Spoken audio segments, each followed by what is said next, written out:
put you in there, right? Into stream. Yep. Okay. Right now you're on there. Yeah. Now add yourself too. Okay. There you go. Okay. Yeah. Now add yourself. Oh, let me. All right, I'll hang up on you. All right, so now, how do we? Oh, let me. So say I want to add somebody else. Now, wait, I got a couple people that want to get added onto this now. You could just click add to stream on. Now the thing is, look. You hear me? Yeah, I hear you. Okay. All right, I got a guy, Johnny Cheddar. Should I bring him in? Yeah, if you want. Let's bring him in. All right. Bring him in. Jimmy, what's up, buddy? How you doing, Jimmy? How you doing, FBS? How's everything? Good. Very good, very good. You know, I got to tell you something, man. What's this up? This guy, Pizza.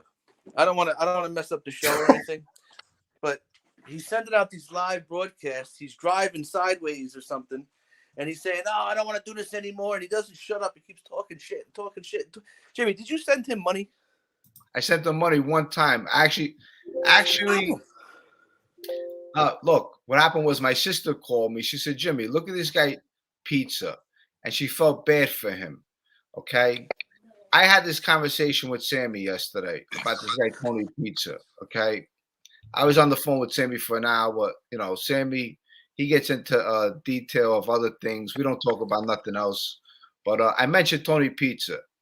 And he said, I said, this Tony Pizza, I sent him 200.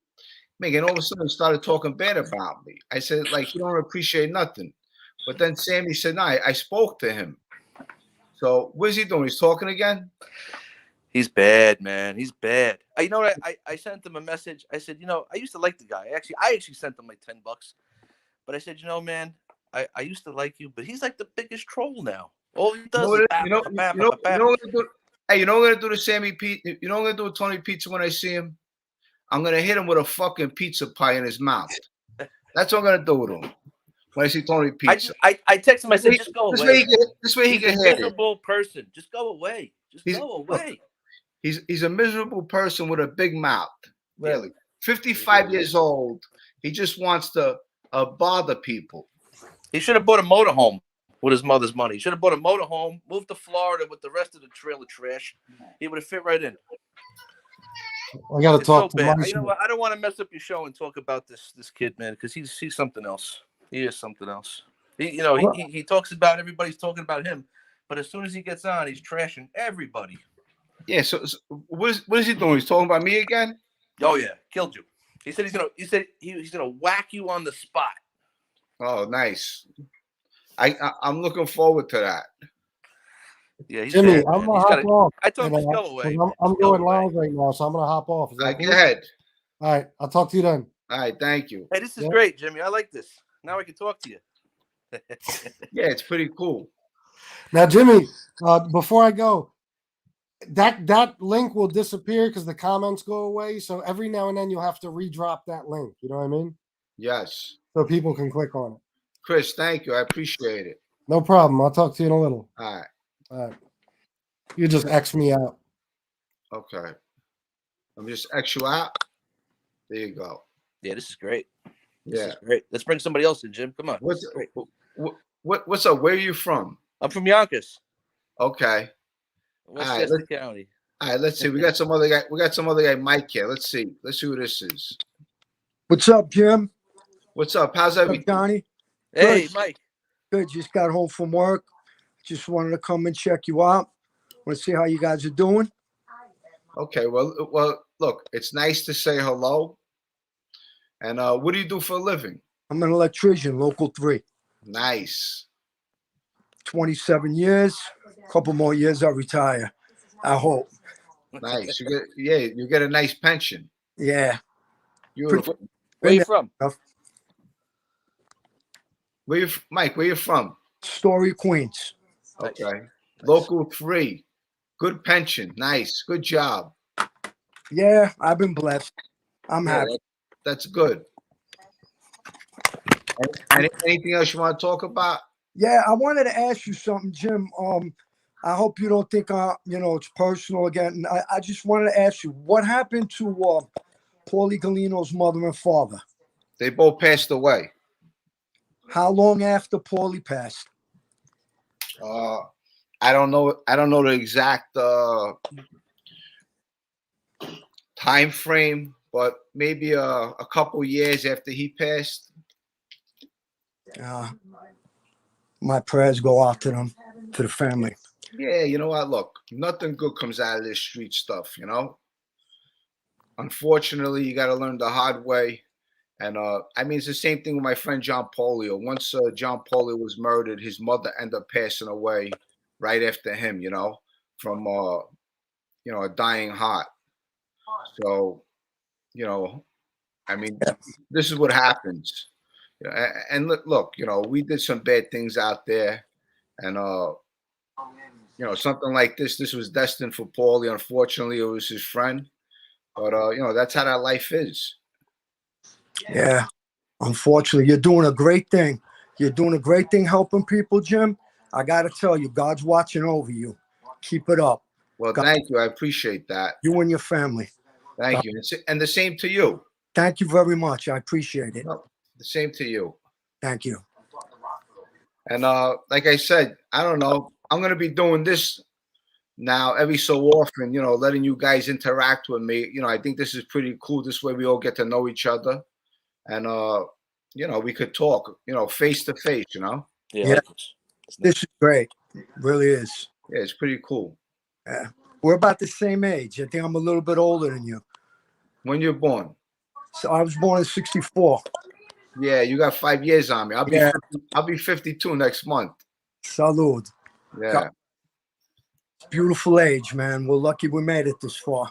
Absolutely. And that's the thing too. It's like as you get older, you get more knowledgeable and you understand life a lot more because you experience losing people, and you understand what you don't want in your life.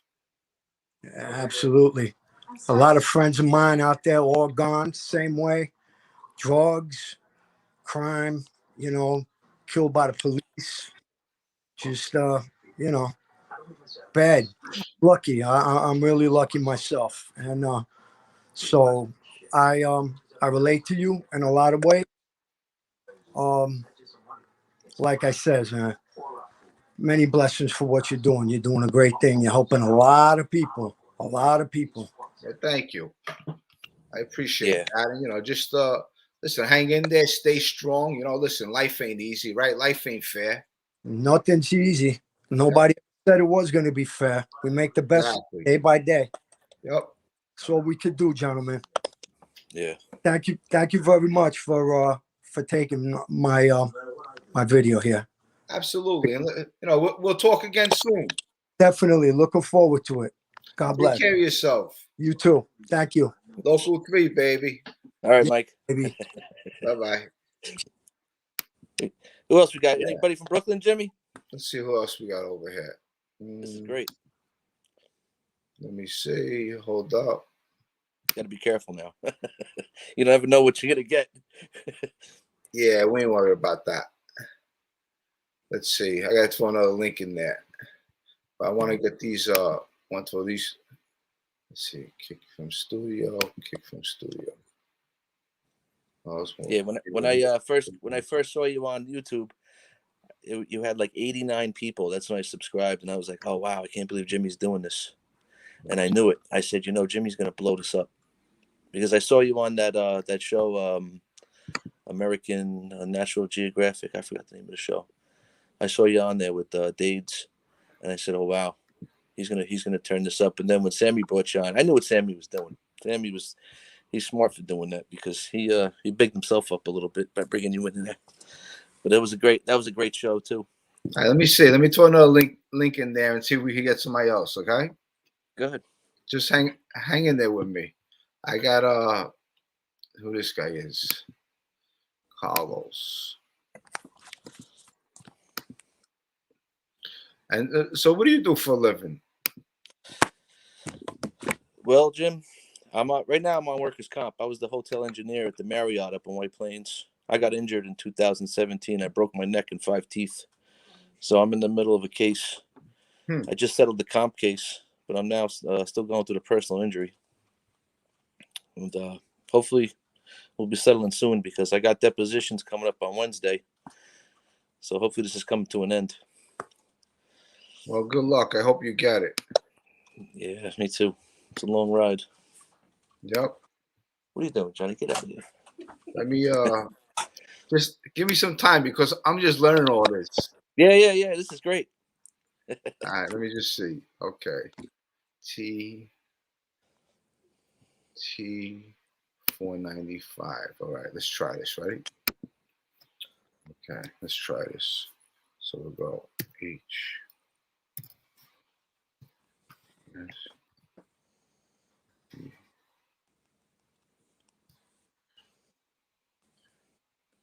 Where I got somebody in here. Let's see. I got somebody. I'm gonna add him. Okay.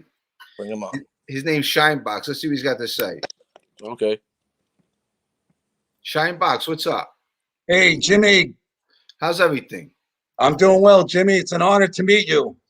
Thank you. It's also nice to meet you. Same here. What's where are you from and what do you do for a living? I'm originally from Bensonhurst, Okay. and I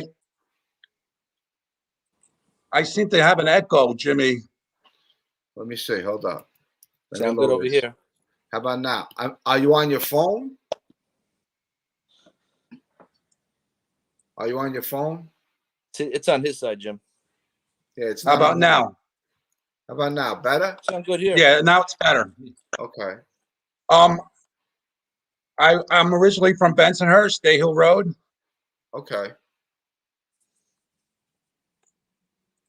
I still hear the echo, Jimmy. Yeah. And what do you do for a living? I used to work on Wall Street. I was a managing director. Nice.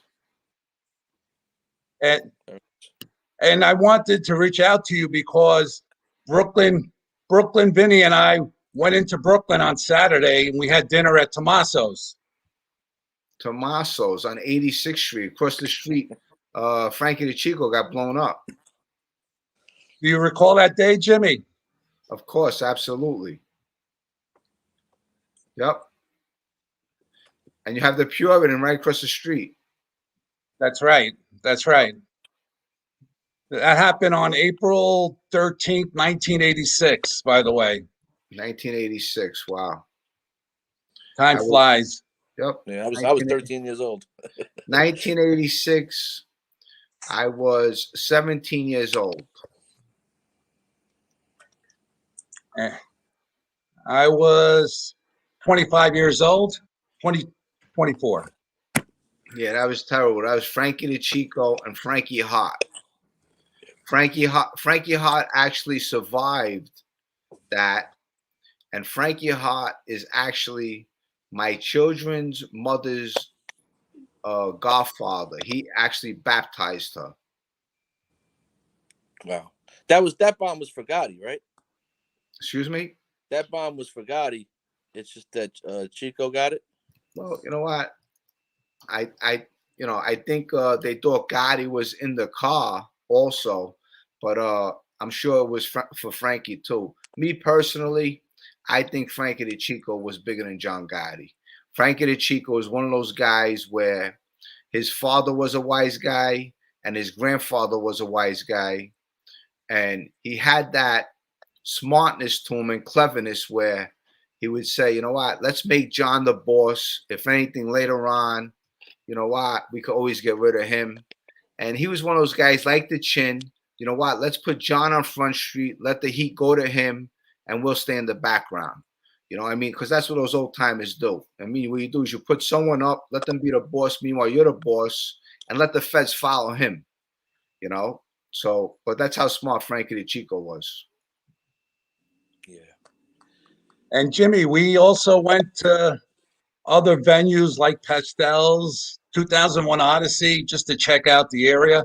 Totally disappeared. All new buildings. You can't even tell where you are anymore. Yeah, you know what? Look, I'm in and out of that neighborhood all the time, and the neighborhood changed.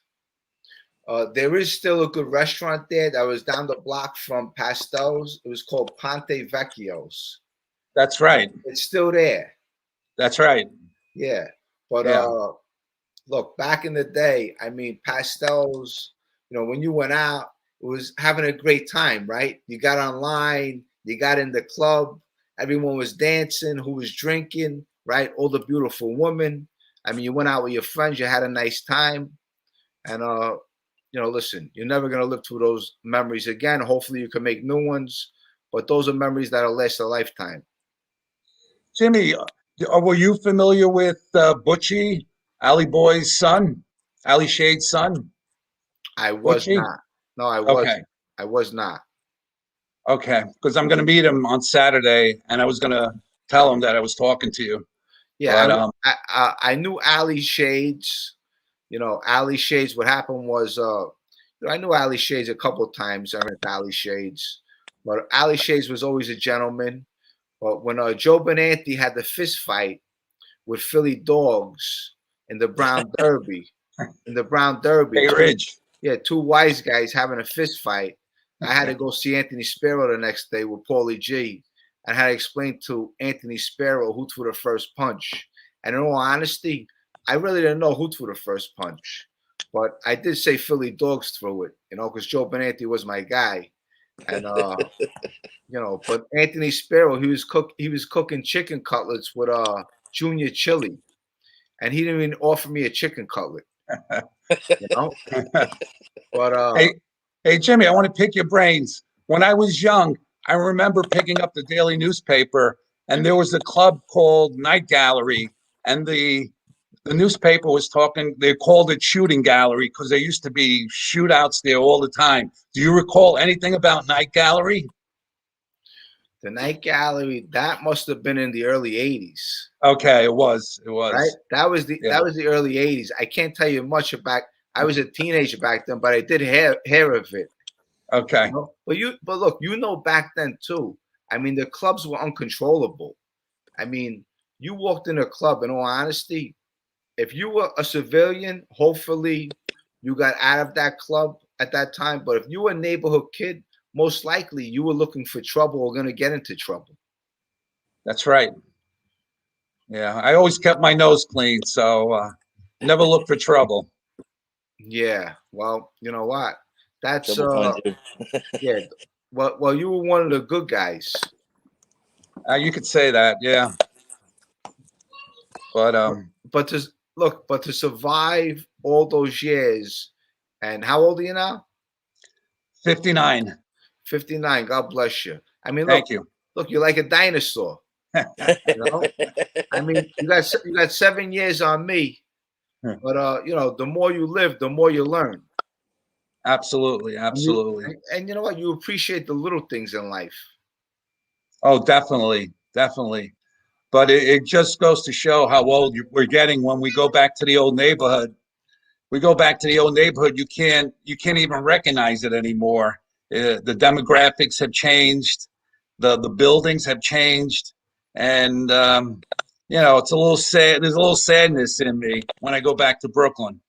Actually, I was by Bath Avenue and Cropsey Avenue. I was thinking about you. I was around there today. Oh, and, yeah. Yeah, I was around there today. I was actually on Kings Highway, and I stopped at the Kings Highway Bakery on West 6th Street. I got some semolina bread, a little pastry, a cup of coffee. But the neighborhoods are not the same. We know that. But you still have some good people that live in the neighborhood. And when I mention the neighborhood and say how bad it was back then, I get a lot of messages from people saying, Jimmy, you know what? You also have good people here. So I have to put that out there that, there is some good people that still live in the neighborhood. It's just that, that neighborhood was very controlling, mob controlling. And if you got out of order, you would get killed easily.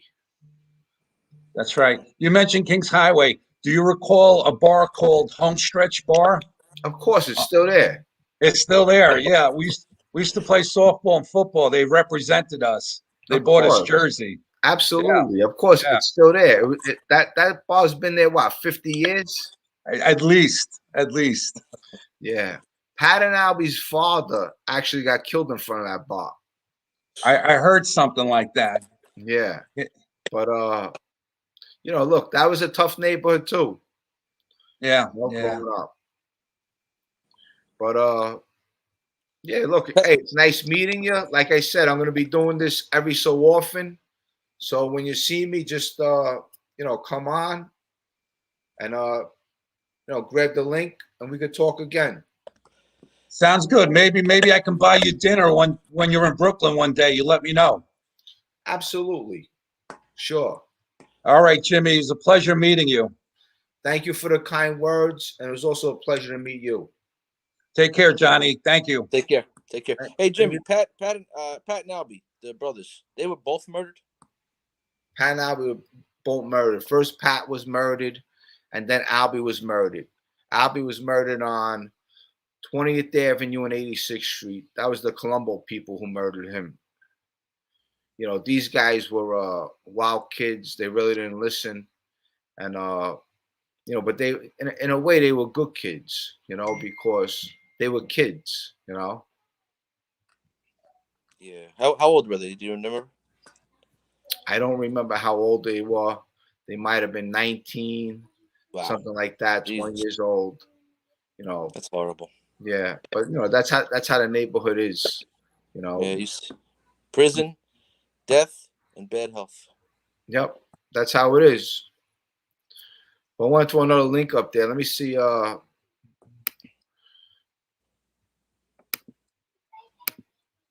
me see if I get someone else in here. Give me a minute, okay? Yeah, this is great. T495. That's hard. T495. Okay, hold up. Frankie, you're on live. Yeah. Come on the show. Okay. Okay. Just give me a minute, okay? StreamYard. Okay. How many we got viewing? 147. Oh, that's good.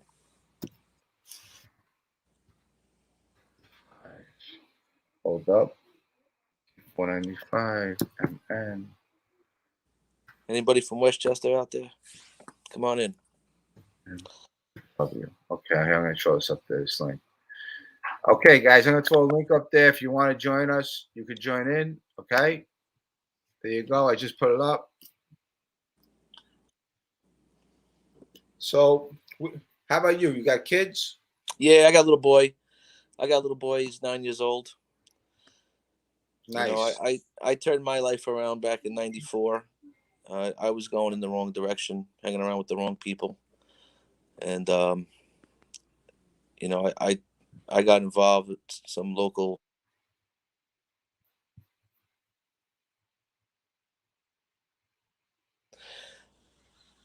I got myself into a little bit of trouble. I was involved with some gambling and stuff, and I took about 32 pinches before I turned it around. I got two people that want to come in. Let's see how this works. Okay, let's see here. Brooklyn. Let's see. Hey, Jim. How's everything? Hey, I know you inadvertently. I was a little older than you, but I want to blow your mind right now. Look at this picture. What's up? See if you can see this. You know who that is? That's Pat. Yes, it is. Yes. All right. So here's another one. There he is again. Yeah, it's Pat. I was the first one he met in the neighborhood. He walked into third grade class, kicked my chair, and said, "Give me a pencil." And then he saved my life in Setlow schoolyard during the race thing when they were busing the kids in. Yeah. I was getting slammed by these black kids, and kid hit me with a pencil in the eye. Pat came on a mini bike out of nowhere, just clubbed this kid. Pat, I was with Albie playing wiffle ball. I lived 3 doors down from the home stretch. I was playing wiffle ball with Albie when his father got shot. I had to hold him back. He was trying to run towards the car, and I had him in my arms, and he was like a little bull. I was with that. I was that part of the Kings Highway Boys. That's when I was there with them. Me and Emil and little Joey and all those guys. Those were my friends growing up. Did you know the Grecos? Yeah, of course. And you know Tommy Galleone, right? It sounds familiar. Jimmy Galleone's cousin. Yeah, I probably heard of him before. Frogs, you know Frogs. Yeah, of course. I know who you're talking about. Well, that's his first cousin. I was the best man in his wedding. So that's me, Albie, Pat, Tommy Galleone, Emil. That was our crew on Kings Highway. I'll tell you a funny Pat and Albie story. The Sting and American Graffiti were playing at the Highway Theater for 75 cents. Okay. So we had nothing better to do. We go every weekend. We go see the movie. So I'd open the side door for Pat and Albie, and we'd go in. And then in the middle of the movie, Pat takes the seat of the chair and flings it through the screen. People started screaming. They didn't know what was going on. He ducked down the back, and he's running out the back, and the manager's chasing him out of the theater. Man, I tell you, they were crazy. Well, you know what? That's what we used to do. Yeah, oh yeah. The Marlboro Theater used to go up on the fire escape. Yeah, and go on the second floor and let them in. If we got into a movie theater with our friends, that's it. We would control the theater. Oh yeah, yeah. But do you remember the fire escape at the Marlboro? You used to go up the stairs. Yes. Now on the top floor. Now it's a CVS. Right, it's CVS. Exactly. And you got the car wash across the street. That's right. Yes. And it's funny. I was playing because I play music. I was playing in Florida, and I go to this club, and I'm playing. And the guy goes, "I used to own a pizzeria in Brooklyn. It was the one across the street from the Marlboro Theater. Remember that little pizzeria across the street from Sethmo Park?" Yes. And you still have. You're talking about the Marlboro Theater? Yeah. And you still have the bakery across the street.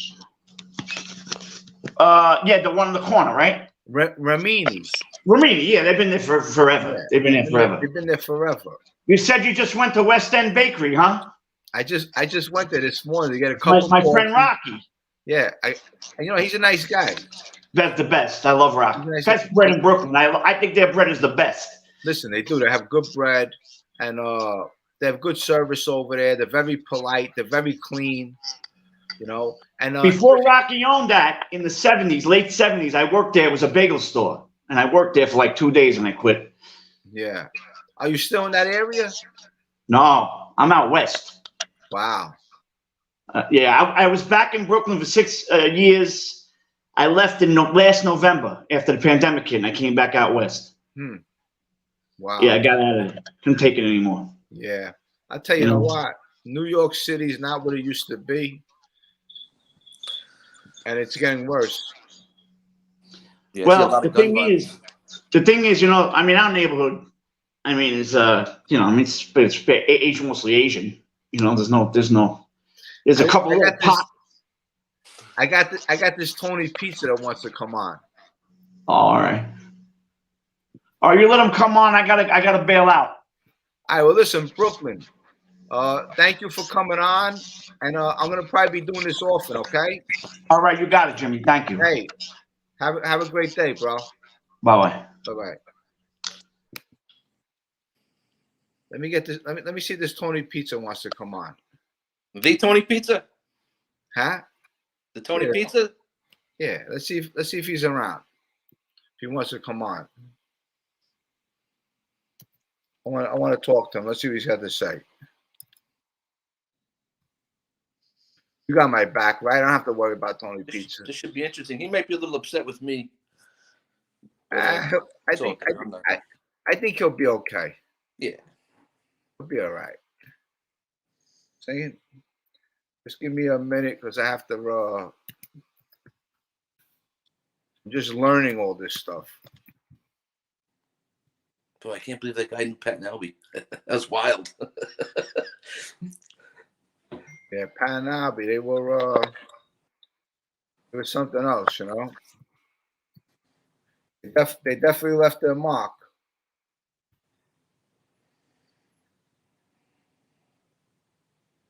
MW, okay, let's see if this works. Okay, Tony Pizza, I'm dropping a link. Come on. See what you got to say.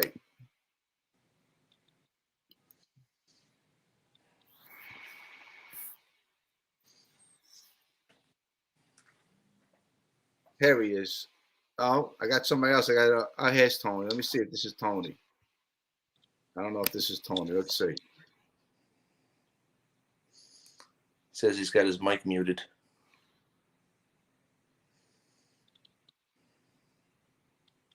Is that him? Nope.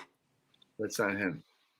It's a different pizza. I'm not Tony. I'm not Tony Pizza. I'm a follower, Jimmy. I'm just a follower What's up? from Australia.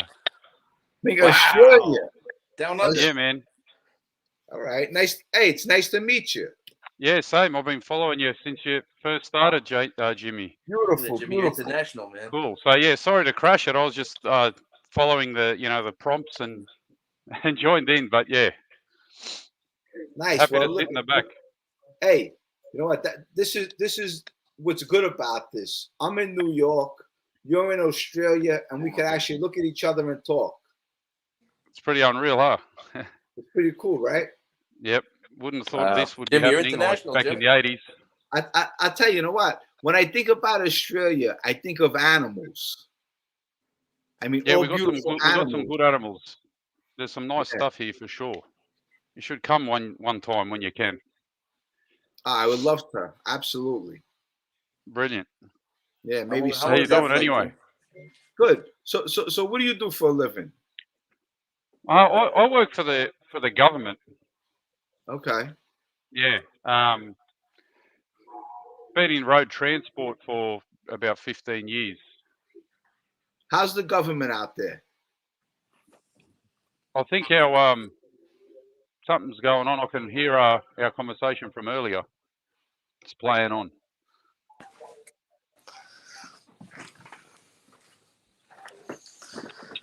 Oh wait. You know what? Let me look. Let me take this guy in, okay? No worries. I'll go in the back seat, man. Nice chatting to you. Good Nice luck to with meet you, everything. Tony. Keep following you. Tony, it's a pleasure. Good It's man. it's a pleasure meeting you. All the way from Australia. That's Same. great. I got this Tony pizza. I'm gonna take this guy in, okay? Okay. Thank you, Cheers, brother. brother. Thank you. See you, Thank man. you. Ciao. Bye. Remove this guy. Okay, let me get this guy Tony pizza. Okay. Oh, hold up. Hold up. Yeah, here he is. There he is, Prince Park Avenue. Hey, You there? He was. I heard him. Hey, Jimmy.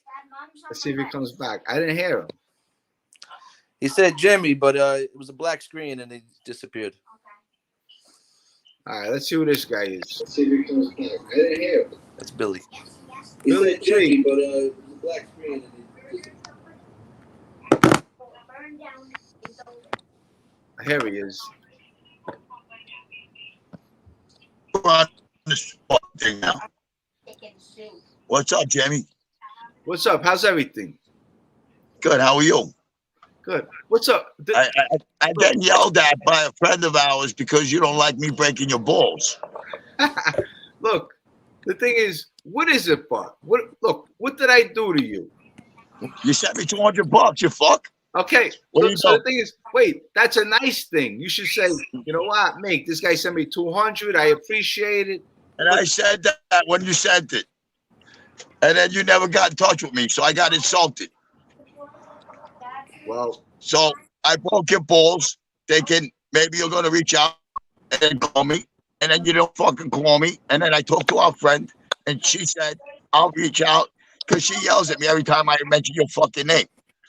And, you know, I don't want to lose our friendship because of fucking me breaking your balls. You know what I mean? But I think some of this shit's funny that they come out with. You know what I mean? So yeah, she's in law enforcement. yeah, I know. She's a very Yeah. good girl, and she's a very fucking dear friend to me. You know? Yeah. Who's that? John How are you? Cheddar. This is John Cheddar. You know what? John Cheddar, you got From anything where? you want to say to Tony Pizza? Yeah, Tony, what's going on, man? Why are you so sour? I was listening to you live. I'm not earlier. sour. That's You just were my destroying personality. Jim. You said you're gonna whack him on sight. I'm like, why is he Hey, doing that? it's This guy's got 2 theatricals, outs, brother. man. It's Hey, no, 2 theatrical, outs, bro. man. I asked when I first came on. I said, Jimmy, did you help this guy out? He said, yeah. I said, I don't know, man. He was freaking out before he came on live, and he was. I don't freak out. He said, I'm gonna. I Whack just him like on to site fucking. and, I like to start a fucking pot. Okay, all right. I want to Okay. get people to fucking talk to me. Okay. You know? Just So I say checking. fucking crazy shit. I don't give a fuck. We know that. We know that. Wouldn't hurt him. I was actually. Sammy called me up and goes, Sammy calls me up, he goes, yo, Jimmy's a friend. He's nice. And then Sammy, I said, I know, I'm breaking his balls. He goes, but be nice. And I said,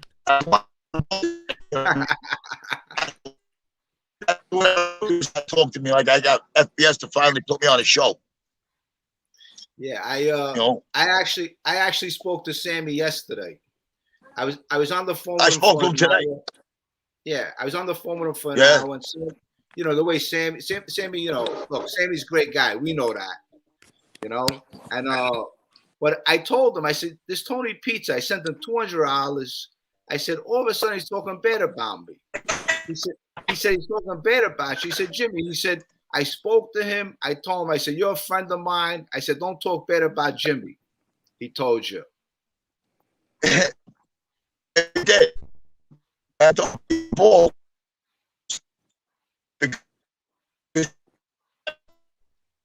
Hey, Tony, I take back what I wrote on the page. I was a little upset. I got a little upset about the comment you made about Jimmy, so I think I told you to keep that's okay. or something.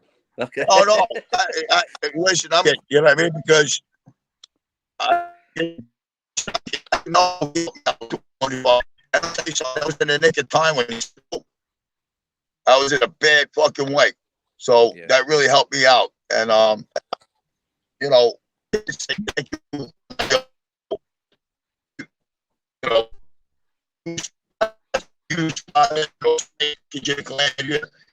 I don't know how to talk.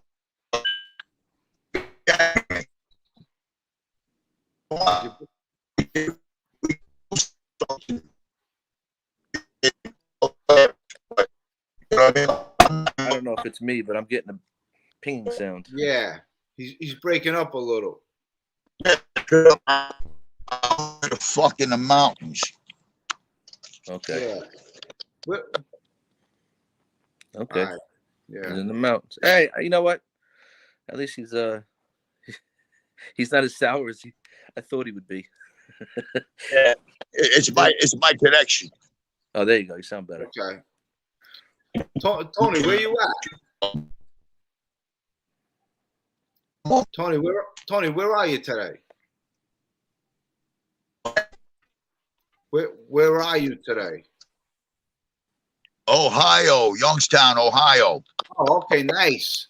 I tell you, the last time I was in Youngstown, the last time I was in Youngstown, Ohio, I walked into a bar, okay, and they got these bars in Youngstown, Ohio. The older guys, they still wear the long collars in Youngstown, Ohio. Careful out there, Tony. Yeah, he froze up. Yeah, he's out in the boondocks. Yeah. What does he do? He just drives driving around the country? Just a free bird, Tony? Driving around the whole world? Springs nowhere. Yeah. I just spent a month in New York, and I had something with a girlfriend in Manhattan, and then that got taken care of last Thursday. This weekend was a wrap, and nothing's going on. Why the fuck am I in New York? Hey, let me ask you a question. What's up with this Netflix thing you got going on? It got pushed back till March because there was a issue with some things. So the guy who produced it, well, actually got me and Sama with the producer.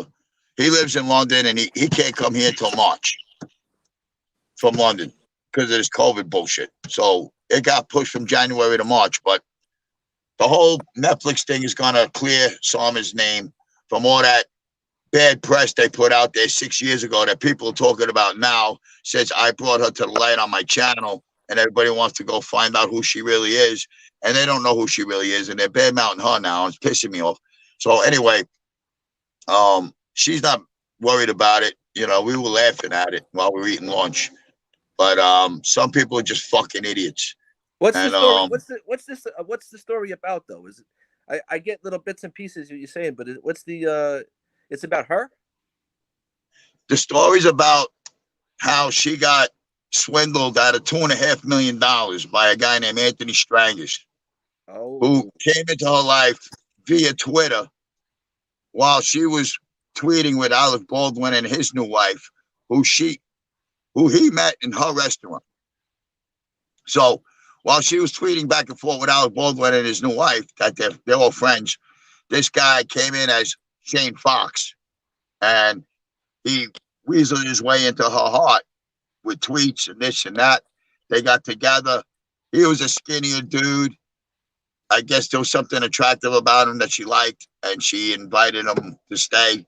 And he took over her whole fucking operation and swindled, funneled money into casinos and just fucking gambled his way into brokenness. And he made it look like she was doing it.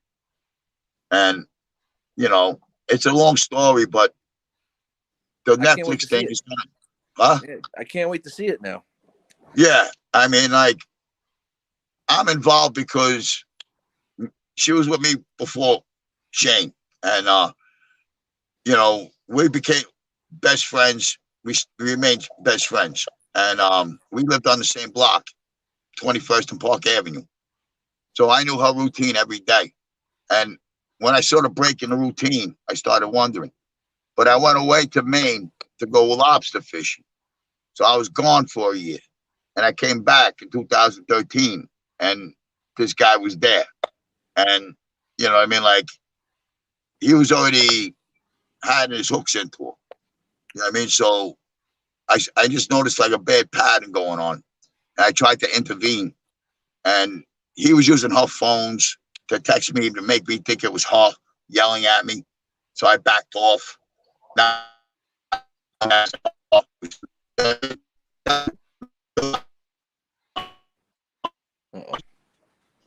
so I'm interviewed in this because I know the truth of the whole story.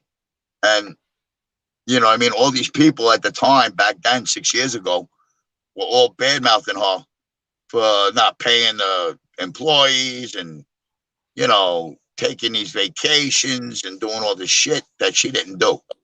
And then when he took her to Tennessee and they got arrested, it was pretty much the end, and she didn't even know she was on the run. She was in a separate room with the dog while he was in another room. He ordered a pizza. The cops made him come down to get the pizza. They grabbed him downstairs. And then they went up and they knocked on his door. While they were knocking on his door, she opened up her door, walked outside and looked at them. And they're like, oh, there she is. And, they grabbed her and, made the New York Post. And all this fake news came out. But, she's still my, my girl. You know what I mean? Like, she, we're like.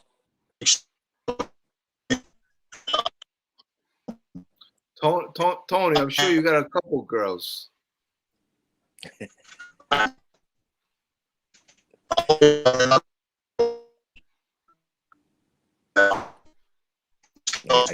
can't hear what he's saying. Yeah, you're breaking up, Tony. Involved. There's no, it's a relationship that's just unbreakable. You know what I mean? And, I trust her with my life. She trusts me with her life. And, we're in this thing together, and I'm always watching her back 100%. From no matter where she is, I'm there. You know what I mean? So, is this guy in prison? No. He was, he did his time until the trial came. And then she did her 4 months after the trial. And she went to prison for getting robbed $2.5 million. Well, how are you gonna, how are you gonna convince a court that has everything pointing at you. You know what I mean? Like 4 months is nothing. You know what I mean? Like she's got to make restitution. The money that's coming from this Netflix thing's supposed to take care of that. So It sounds like a you very know, it's all interesting good. story. You know what I mean? It's got to be very interesting. And I'm not using her to get famous. You know what I mean? Like she already made me famous a long time ago. I mean, I was sitting with the fucking movie stars in her restaurant. I was meeting people all over. I got pictures with movie stars all over Manhattan. You know what I mean? Like she was the vegan queen. I'm the Prince of Park Avenue South. You know what I mean? Like she had I no like that. problem. You know, she would have no problem walking down the street holding my hand, and everybody in that neighborhood knew I was homeless.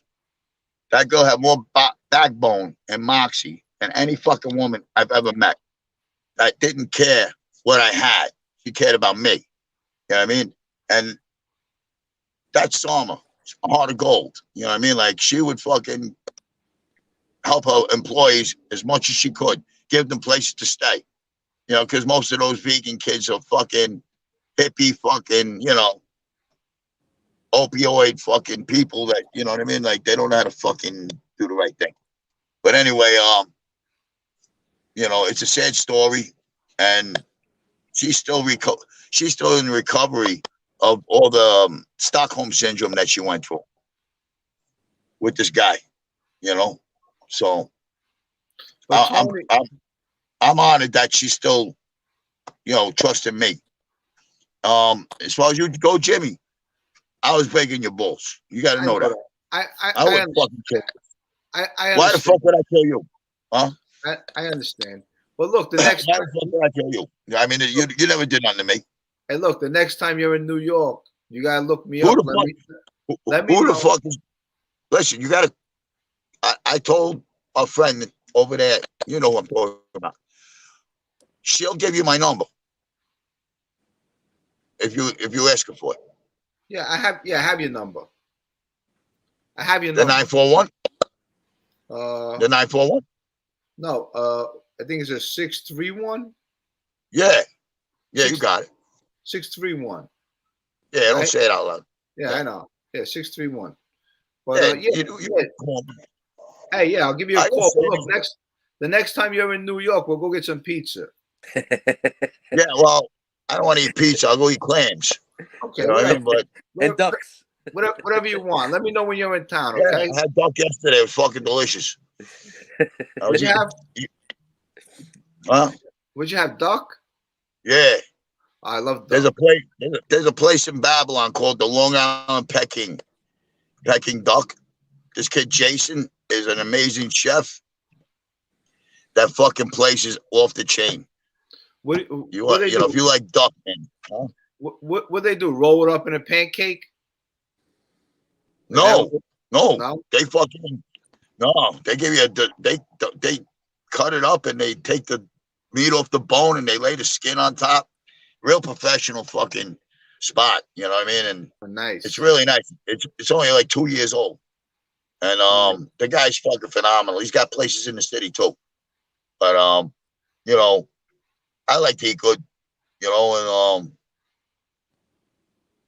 like I said, I got some ideas. I was telling our friend, I said, you know, me and you could fucking probably do some fucking things and blow people's fucking minds on fucking video. You know what I mean? But you know, that would be up to you. You know what I mean? Like the next time, the next time you're in New York, let me know. All right, you're still doing that moving shit? I try to still doing a movie. I'm trying to do anything I can, you know, to make something happen. Yeah, me too. I was supposed to get something going last Friday, but it didn't happen. So I'm going to see somebody right now in another place and see if I can get my feet wet. And I'm really tired of this fucking YouTube shit. I really am. I ran out of things to talk about. The only thing I got to talk about is how fucking people ain't fucking they're not human no more. You know what I mean? They're not human no more. Well, you know what? There's no more love. You know what I mean? It's all fucking bullshit. So I really like, you know, I come on, I feel like busting balls and stirring the pot. It gets me views. You know what I mean? It's all about the views, right? I'll tell the truth. I don't give a fuck. You know what I mean? It's all about the views. I'll throw fucking names up there and everybody will click on it. And there's I won't even talk about the fucking person. Yeah, you know. Hey, but Tony, you know, you did some good stories, man. You did a couple of good stories, and you had us all open. You know, I don't know if it's, you know. I erased my stories twice, bro. I didn't like the way they looked, and I fucking took them all down twice. Yeah, but they were good. You got people on there. I was interested. Fuck. I got millions of fucking stories, but I can't talk about it. You know what I mean? Like, I really can't. And it aggravates me that I can't come out and say some fucking good, juicy stories. Well, you could change the name. You know what I mean? Change the name. Right now, no, I can't. Guys, right now we have 324 people watching us. Wow, that's great. That's great. You know what? This is actually a good collaboration here. I'm glad that you came in because that video that you put out, you got. Yo, Johnny Cheddar, where are you from? How are you in this? What's going on? I'm from Yonkers. Where do you come in, Johnny Cheddar? I'm from Yonkers. I'm interacting. I'm interacting with the audience. Sorry to hear that. I'm interacting with the audience. Oh, you are? Yeah. Ah. Yeah, I'm not in the So you're just an audience guy. I thought you was his cousin or something. No. No. Hey, I want to ask Jimmy. You don't ever remember robbing a guy with the fucking Gucci fucking sweatsuits on Avenue U back in like 1988? Which one? It's a possibility. 1988. I was 19 years old. You and two other guys that was staying over by Doug Blancharo's. Youth days, where you got the fucking diplomas for dropouts on Coney Island Avenue. You're talking about Grady? What? Grady? It was me and two other guys, and you, I think, was the third guy that was with me. I really do. I really think that was you when you were really younger. I didn't recognize you until. I'm not sure. Possibility. Because in 1988, I would have been.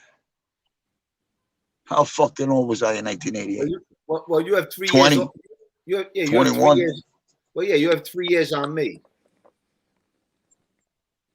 Right? You have 3 years on me. So if I was 21, you was 17, 18. I remember the three of us walking around looking for a score. I remember the three of us looking for a score, and this fucking packy guy came by with a big fucking black bag full of fucking Gucci shit. And we fucking snatched him on Avenue U by fucking by that Lester's fucking shoe store by the OTB. That's on Coney Island Avenue. That's on Coney Island Avenue, and Avenue U, Lester's, yeah. Actually, Lester's ain't there no more. They just shut everything down. No more Lester's. Right. But am I imagining it, or it could have been a different kid? But do you have any members of? Because I swear to God, you look like the kid. It's a I only made friends. I only teamed up with these two guys for like a couple of days, and then we all went our own ways. Little Elmo. The one kid murdered a guy, and he got. Yeah, Little Elmo had a restaurant over there in '88. Little Elmo, he had a restaurant over there. What? I mean, I would be in and out of there, Coney Island Avenue every so often. But hey, it's a possibility. It's a possibility. Yeah. I mean, every time I look at you, I go, "That's got to be that fucking kid." You know what I mean? Because when you talk about when you was younger, when you fucking, you know.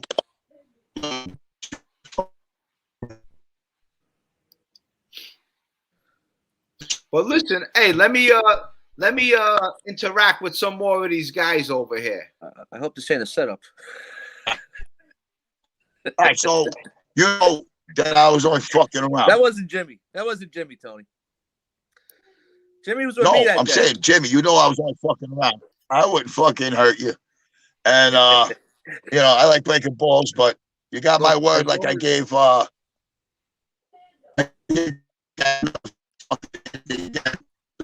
we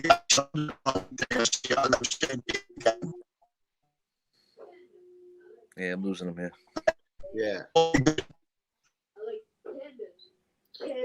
But Tony. Hey, John Cheddar, I'll talk to you soon. Go ahead, Jimmy. Thanks a lot for having me on the show. This was great. I'll see you soon. Thank you, buddy. Thank you. I appreciate it.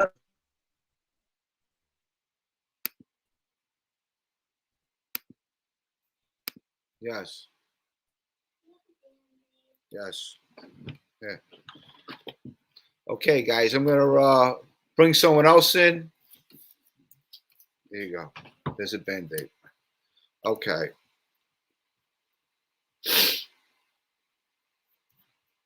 I'm gonna drop a link, guys. Okay, so if you want to come in, you come in.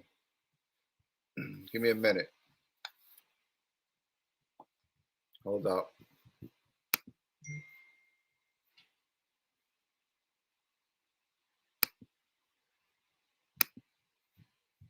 Okay.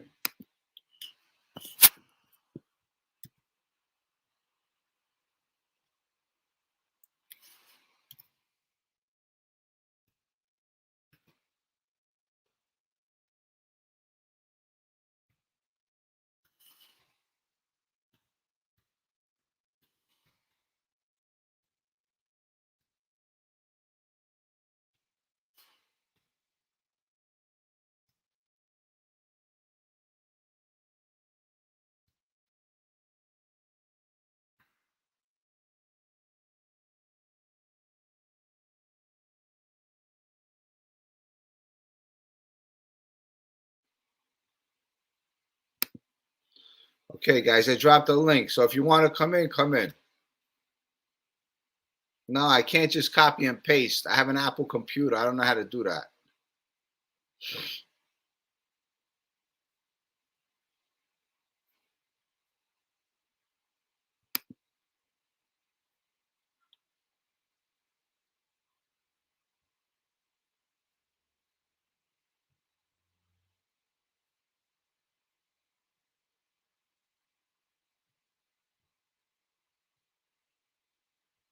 I dropped a link. If you want to come in, come in. Well, guys, I just wanted to interact with some of yous. I figured it'd be pretty cool.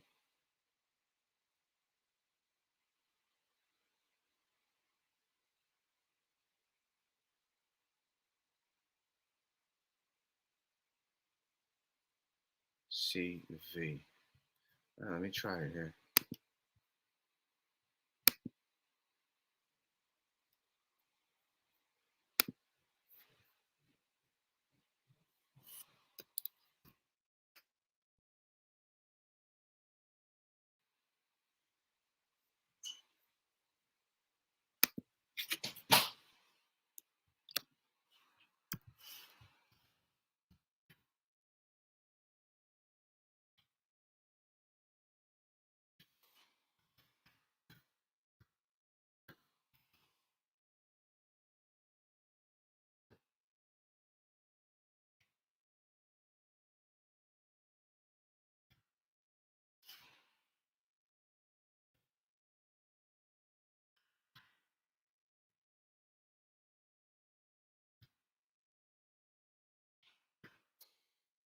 Check it out.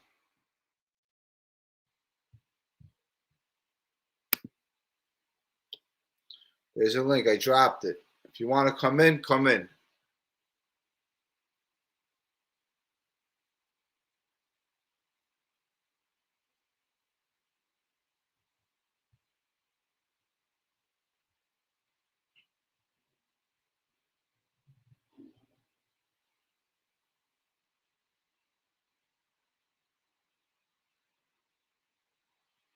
No one?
I dropped the link, guys. If you want to come in, come in.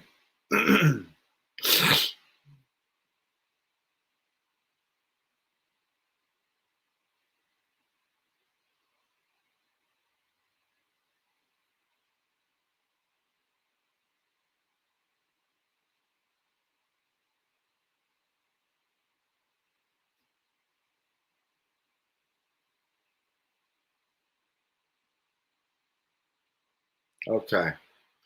Let me see what this guy is. Smoking Tommy. Of course. Hey, baby. What's up, The Tommy? one and the only. How you doing? Good. How's everything? It's great. Great, Jimmy. Let me turn off the TV so you don't get an echo. All right. Is that better? Sure. All right. So how you doing, man? Good. How's everything? It's good. It's good. How about you? How you feeling? Men's a men's. But anyway, that's not what we're here to talk about. I see you had Tony on. I had Tony Pizza. I know. I'll tell you something. Tony Pizza, what he does is he puts people in the oven. That's right. He makes sure they're browned on the bottom, you know. You lift the pie up, look underneath. But I have someone else that's going to join us, okay? Yeah, man, yeah. The more the merrier. Someone else that's going to join us, okay? The more the merrier. Someone else that's going to join us, okay? Someone else that's going to join us, okay? I'll get rid of him. Make it a party. Yep. Get rid of him. Okay. Let me see this guy. If he's out. BT, you there? You ain't around? Okay. Jimmy. Yo. What's up, bro? I'm not good with this fucking computer shit. I had it working. It ain't working now, man. This fucking thing. Okay. It's okay. We can hear you. How are you? Yeah, I'm all right, man. I'm all right. How you doing, man? Good. Where you from? Originally from Coney Island, and right now I'm in Sheepshead Bay. Okay, nice. I was just at Patricia's yesterday. Oh yeah, how was it? I ate there. Which one did I go? Where's the first one I was at? I was never in the one in Sheepshead Bay. How was it over there? Right? I'll tell you, it's pretty good. It was nice. Nice.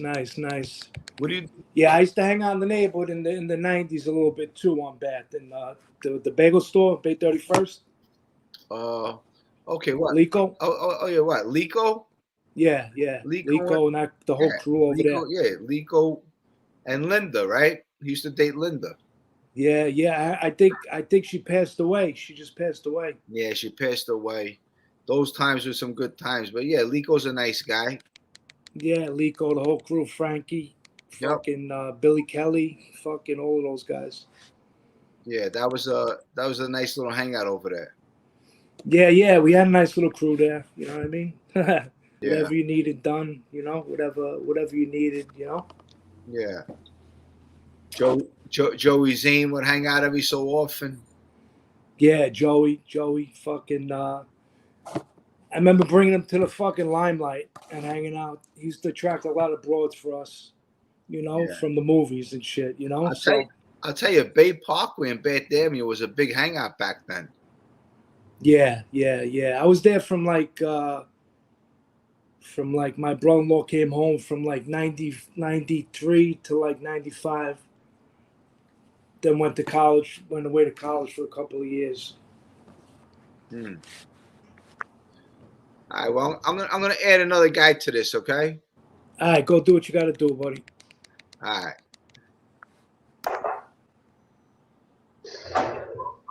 What's up, ZZ?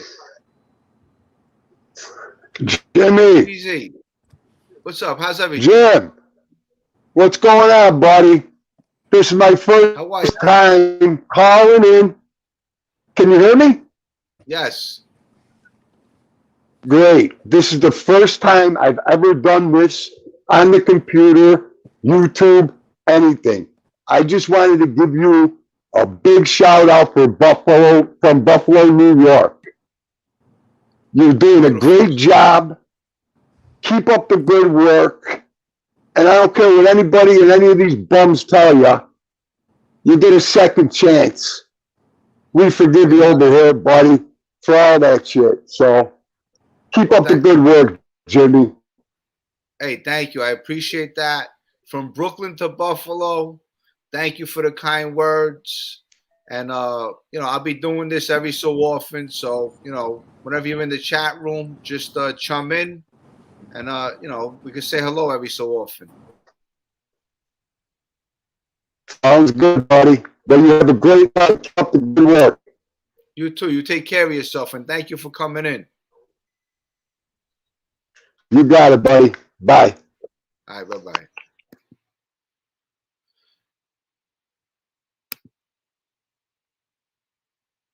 Okay. Let me see Gunslinger. Gunslinger, what's up? Gunslinger, what's up? Jimmy, can you hear me? How's everything? How are you? Everything is good, man.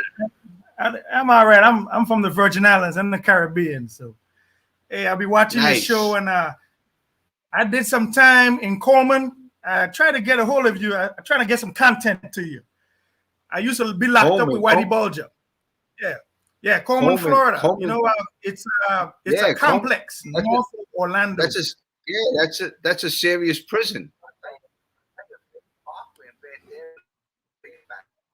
Coleman. Right. I'm talking about Coleman, a prison, Coleman, Florida. Okay. It's a federal prison in Florida. I'm actually from the Virgin Islands, the Caribbean. Okay. Can you hear me? Yeah. Yes. I was there from like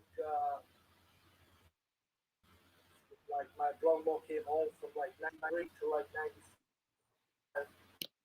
Then went to college, went away to college for a couple of years. Who am I listening to? Well, hey, Jimmy, can you hear me? I'm gonna add another guy to this, okay? See what this is. All right, go do what you gotta do, buddy. I hear you. Yeah, this tech stuff. Gunslinger, I hear you. Yeah, well, what I was trying to do was, I was good friends with Whitey Bulger before I got released from prison. Jimmy.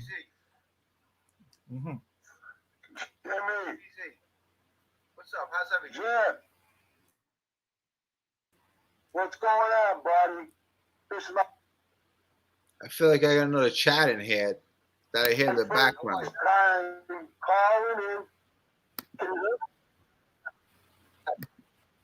Wow. Great.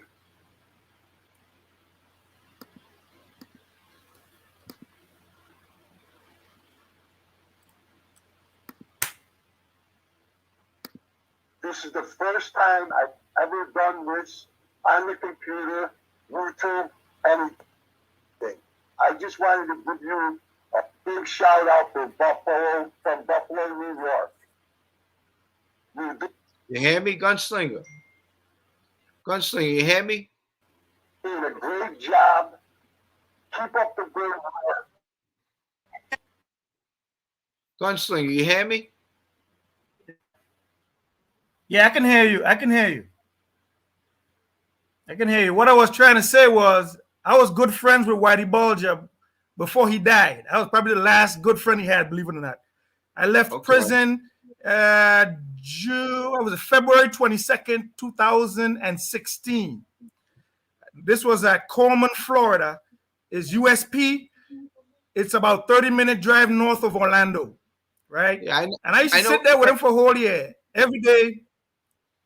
Yeah, you know Coleman? Yes, I know where it is. You know of Coleman, right? The Coleman. Yeah. It's just.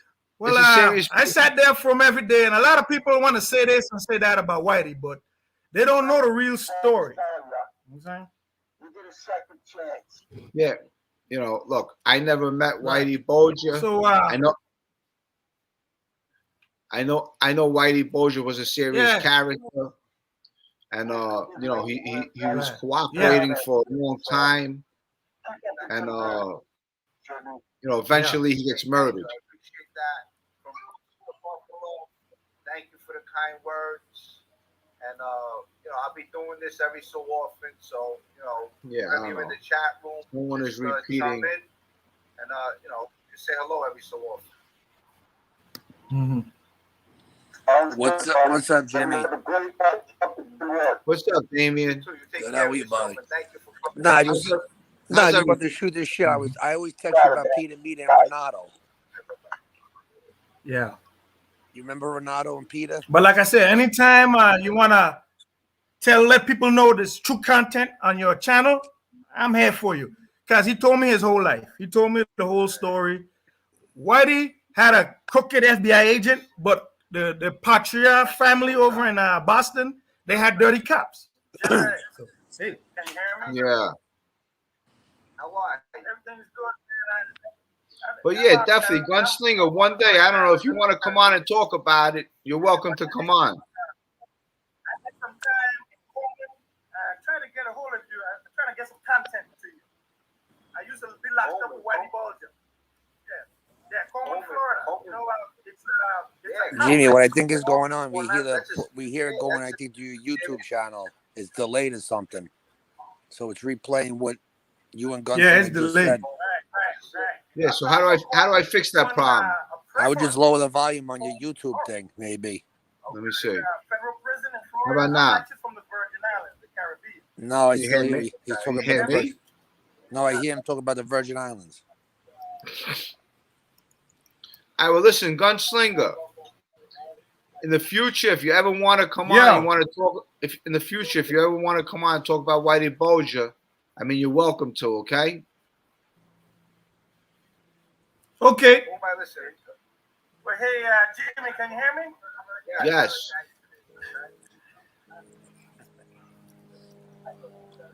Yes, I hear you. Hey, Jimmy, I'm going to try to get you my email so we can set it up. Because this computer thing ain't working too well. All right, so yeah, just send me your email. Yeah, okay, my email is therealjimmycalandra@gmail.com. I actually did send you an email. You never responded.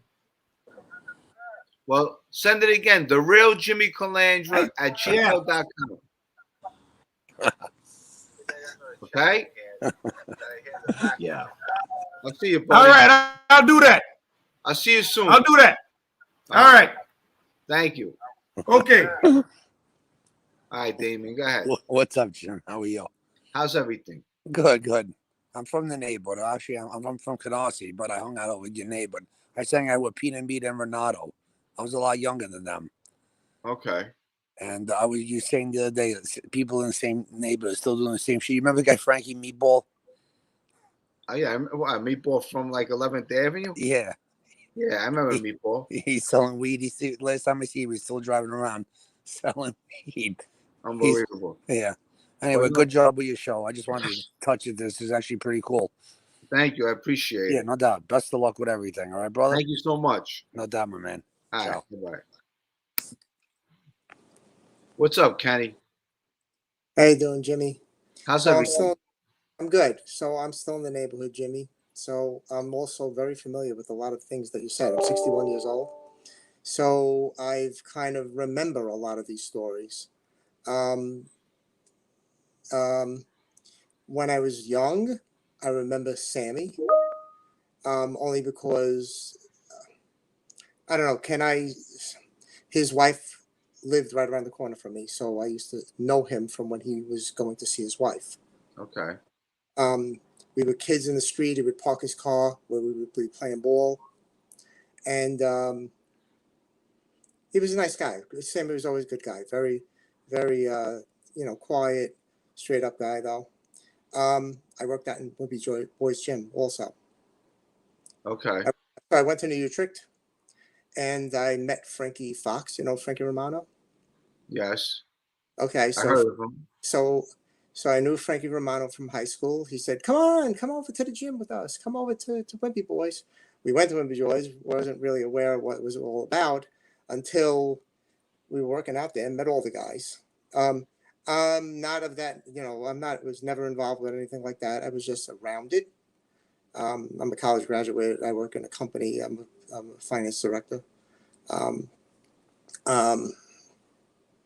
what else can I tell you? So even the hit on 86th Street, I was right around the corner because I lived there.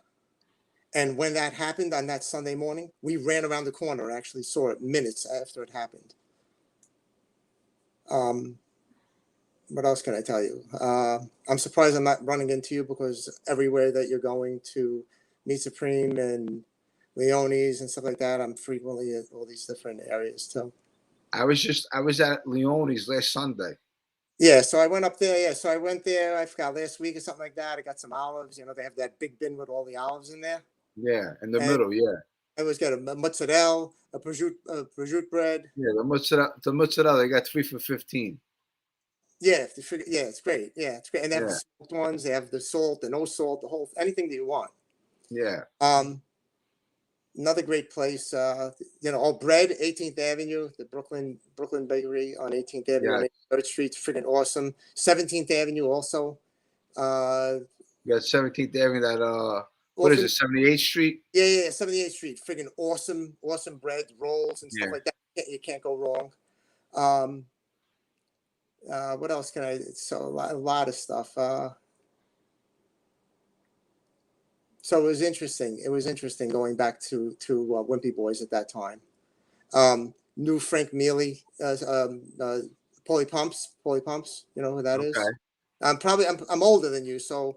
Yeah, you got 9 years. Yeah, you got 9 years on me. Yes, yeah, that's what I'm saying. So you probably don't remember this because you were kind of on the younger side. But even growing up, I knew the Bath Avenue Boys. That these guys are tough guys and stuff like that.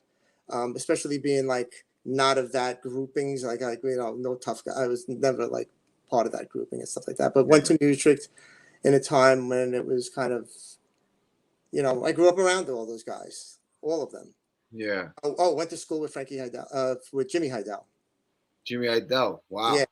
So I knew Jimmy Heidel from kindergarten all the way through high school until he didn't go to high school anymore.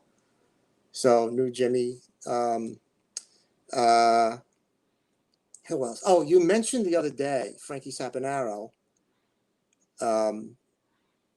about the Jimmy Heidel hit. Did you know Frankie? Well, it's a different Frankie. It's a different Frankie Saponaro that I was talking about. Oh, okay. I know that was a cousin. There's a Frankie Saponaro. I think he's still away. All right, so there was Frankie Saponaro. That was he was kind of a blondish guy, more heavy set. Yes, he was a serious guy. Yeah, and then he had a cousin. His cousin was also Frankie Saponaro, and his father also was with people down on 69th Street, I think, and 13th. Yeah, his father was a wise guy. Yeah. The Saponaro. Yeah, his father was a wise guy. Yeah, and then the Frankie Saponaro I knew was very good friends with Neil LaMonica. Do you know who that was? I'm not sure. So Neil died on 13th Avenue. He died in a motorcycle accident. Stephen Tesla's Harley or Kawasaki, he was on that, and he kind of rode it without a helmet, and he was flying down 13th Avenue, and he died. He hit a car. Yeah, I hear a lot of those stories. I knew some other kid, Augie, from 84th Street and 17th Avenue. He died like that too, on a motorcycle. In the neighborhood, you have a lot of that going on back in the day because everyone drove mini bikes and dirt bikes. Yeah, I mean, I remember the day when mini bikes were all over the neighborhood. I remember there was also pinball stores everywhere. I don't know if you're all remember that. It was a very different time. It was a very different time. It was a tough time, but it was also a nice time to grow up. It was. It was. You know? It was. It was a very, very different time, different neighborhood and stuff like that. I mean, I go way back when Cantaloupe Realty. I don't know. You're still young for that, right? You don't even know back then. I'm not sure if I remember that one. Colombo used to work there, and not sure what else to bring up to you. Oh, so so you talked about the Michael Marola story. I remember that. I remember him. Yeah, Michael Marola. Yeah, I know him from back in the day. You know. Yes, I remember him. I wasn't like friends with him. I just knew who he was.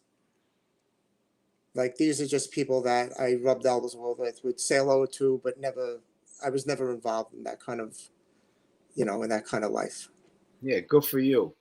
Yeah, I was fortunate because it was all around me, Jimmy. Like you said, like, it's amazing what you're saying, because I can't tell you how many people my age went the way that you are and are no longer with us. Yeah. A lot of them. And I was never, I mean, I don't know what it was. I was, I didn't really have anybody in my immediate family. And I just didn't have that kind of infatuation with those type of people. I mean, I was with them. Like I said, I was working out with Wimpy Boys, and I was with them 3 or 4 times a week for like a couple of years. And I just never really was infatuated with any of that. And shook hands with them, had discussions with them, hung out with them. In the gym working out, but not anything beyond that. Yeah, back in the day, a lot of those guys were serious guys. They kill you in a minute, and if you survived those streets back then, you live to talk about it, you're pretty lucky. Yeah, I mean, part of it was that you like, I guess I'm kind of living proof that you can stay away from that if you knew enough and was smart enough not to get yourself involved. Like, I knew enough that I wouldn't, indulge in anything that they would offer or anything like that. But they weren't like that anyway. They probably knew, like, this guy's not one of us. He's not going to deal with us. But yeah, Greg Scarpa, I mean, all of them. Paul Mealy, Frankie Romano, all of them were working with us all the time. So what do you do for a living? I'm an accountant. I'm a finance guy. I work for one of the large corporations. Nice. In the city, and still working, and still live in the neighborhood, Hang tight, stay in there. I'm gonna make someone else come in. Stay there. Okay. What's up, buddy? Hey, what's up, buddy? Tyke Holmes, what's up? Hey, nothing. I was just driving, running some errands. Just want to say hello. Your show rocks, and keep doing what you're doing. Thank you. Thanks for coming in. I appreciate the nice words. No problem, man. Stick around. We love you, brother. I thank you. I love you too. I appreciate that. Thank you, Jimmy. Thanks, pal.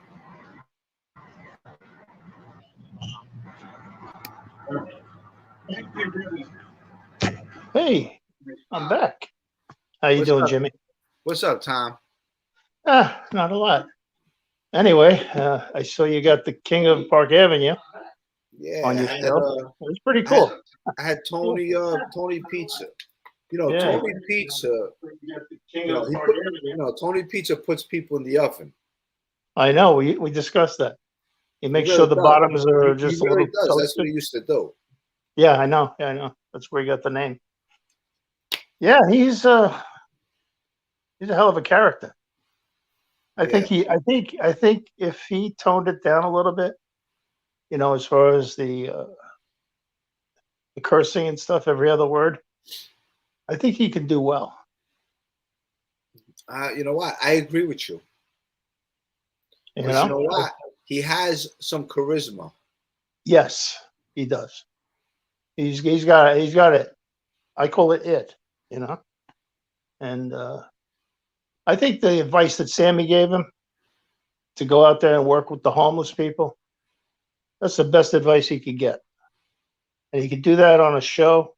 He could be helping people at the same time. And he could actually create awareness, because it is a problem.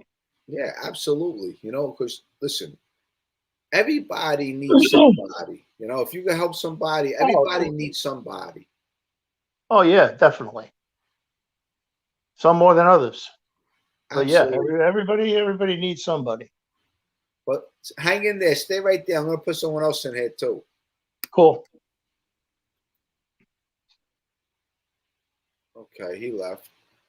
Oh man. Let me see this I scared guy. him. What's up, There you Brad? go. Brad, what's up? Hey, how's it going?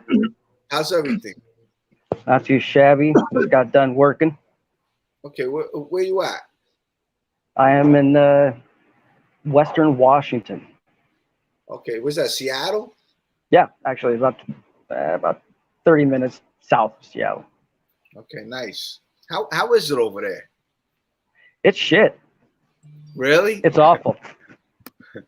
That's something. I mean, my car gets broken into, like 15 times a year.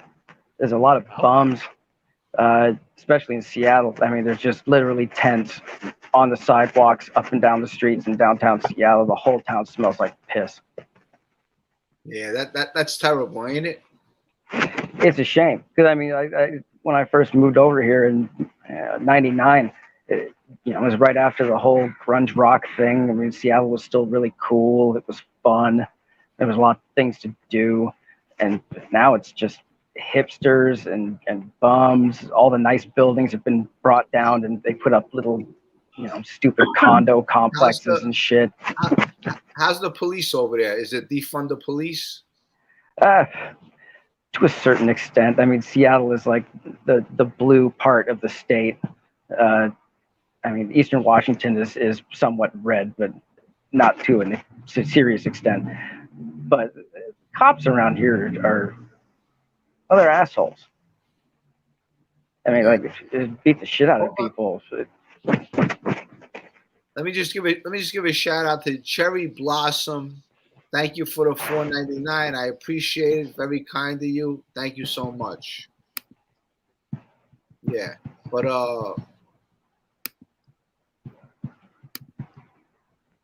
you there? Oh yeah. Yeah, but I'll tell you, I was down in Philadelphia maybe 2 months ago, and the same thing was going on in Philadelphia with the tents and the homeless. And, people are starving out there. It's crazy what's going on today in this world. Well, in Seattle, the prices of property and stuff like that, rental and buying, it went through the roof. I mean, it's more expensive to live here than it is in fucking San Francisco. I mean, LA. I mean, I lived in an apartment in downtown, well, not downtown Seattle, but just outside of downtown Seattle. And I was paying $1,075 a month for it, and I got a letter from the property management company saying that my rent was going up to $1,500 a month. That apartment complex was trash. It was built during the First World War to like house shipyard workers. It was awful. The black mold. I mean, it's awful. I mean, like the price. Oh, go ahead. I'm sorry. Oh no, you should be paying rents over here where we are, on the East Coast, New York, New Jersey. Is the rent better over there? Super high. Oh my God, no. It's ridiculous. I've only been to the East Coast one time. I went to DC when I was like 15.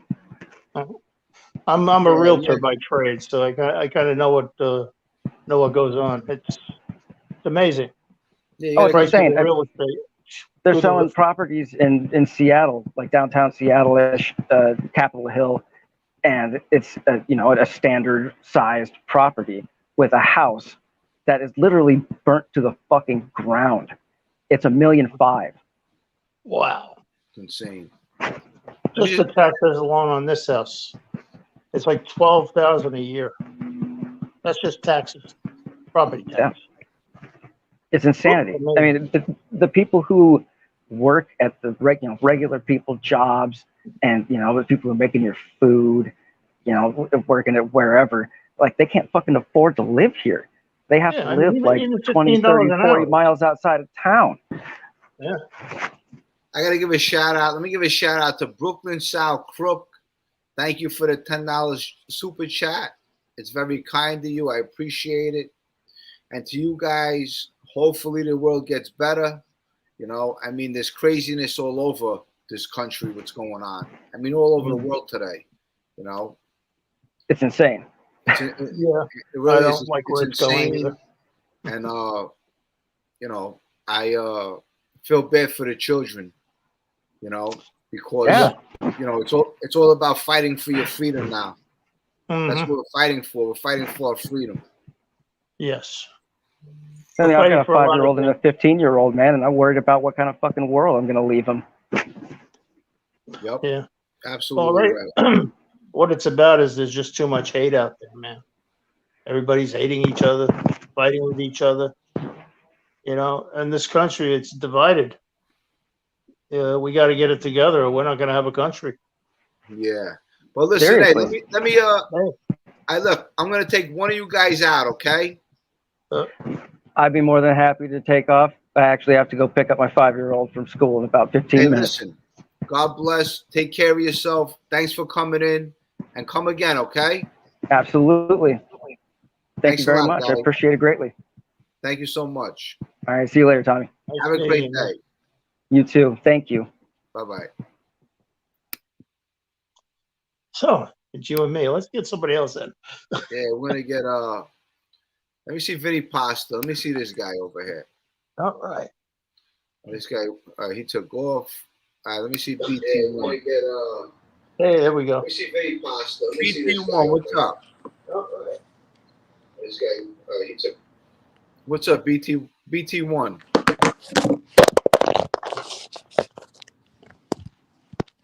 Yo, what's up, Jimbo? How's everything? I'm chilling out, bro. Where you from? I talked to you a little bit before from Sheepshead Bay. I finally able to go on the camera with the iPhone though. Okay. How's everything? Yeah, just chilling, man. Nice. Rendazzo's. You like Rendazzo's? Rendazzo's. Oh man, Rendazzo's. What's his name? Finally came home. Yeah, Rendazzo's is good. I love it. Yeah, when was the last time you've been there? It used, we used to go there all the time, but I don't go. I'm walking distance from Rendazzo's. I used to go fishing on that boat there, the Grey Wolf. Yeah, nice. The last time I was yeah, go ahead, Jim. The last time I was at Rendazzo's, I got to tell you the truth, was maybe 2 years ago. That when I was there, yeah. Yeah, was the last time I was there. Their lobster fra diablo. Oh my God. You have it? They got some good food there. It's the best. They used to have these steamers, but they don't have them anymore. And these steamers were so good. You know how they usually have sand in them and stuff? These didn't have any sand. They were so clean. They were delicious. Only steamers I ever had like that. The steamers, the fish clams? Yes. Yeah. Good stuff. They were good. Yeah. Got a lot of good things. The Seawolf, the boat I used to go on, we called it a bloodbath. It was an all wooden boat. It's still there. And it's painted in red and white paint. And it's just, the thing must be 100 years old. All right, relax. All right, We used to have a lot of good times fishing out of there. All right, buddy, relax. Boy, what's up? Who's that? Go get him. Go get him. Do you fish, Jimmy? I went fishing one time in my life. Really? Oh, okay. I'm a Brooklyn guy. I'm really not fishing wasn't my thing. I was more into sports, But my friend Gerard Bellafiore, he actually had a 25-footer Chris Craft, and I would go on there every so often, and we would fish, but it wasn't like going fishing. It was just we were actually trying to fish. Yeah, just going out, having some beers, enjoying Yeah. it. That's all. That's the main thing. You don't have to actually fish to have fun. Yo, Jim, you ever play organized sports? What do you mean? Like Gil Hodges or anything? Any organized? Well, you know what? I remember back in the day, Gil Hodges, and I was a kid, but organized sports, like, what do you mean organized? For like not like the streets, like neighborhoods. I did neighborhood, for like Gil Hodges. Like, I don't know if you ever played like Kings Bay football organized. You're talking about organized sports. Yes. Yes, for kids like the Narrows back in the day, Narrows baseball. Yeah. When I was a kid, I used to be on a baseball team. I did it for maybe 2 years, and but I really not much. But it's basically all neighborhood stuff we did. Yeah. Like softball, stickball, football. I used to love to play handball. Handball was fun. Yes. Yeah, handball. You ever come to Coney Island courts, Jim, and play handball? I have not. On West 5th Street? Yeah, West 5th and Surf used to have some nice games. Yeah. I used to work at Coney Island. When I was younger, I was a kid. Is that where you're from? Maybe you were around that way? Me? No, I'm a Queens guy. No, I'm from Queens. I'm sorry. talking about BT1. Yeah, I grew up like, you ever heard of Trum Village, Yes, Luna of Park? course. That's like on maybe the east side, right? Nah, like the beginning, like Neptune Avenue and like 12th Street, West 12th, West 5th. Yeah. I know what you're talking about. Over there. Yeah, I know what you're talking about. Right before like Stewart, like the people from Coney Island say that's not real. It's like Brighton Beach, Coney Island, Yeah. It wasn't as bad. It was mostly like a lot of Jewish kids from the neighborhood. Yeah. That's a tough area over there too. I think you got Willie DeMeo from that area. The actor. Oh, yeah? He came from maybe 16th Street, right? By like Neptune. No, I think he's from West Street. I'm talking about you're going up a little more.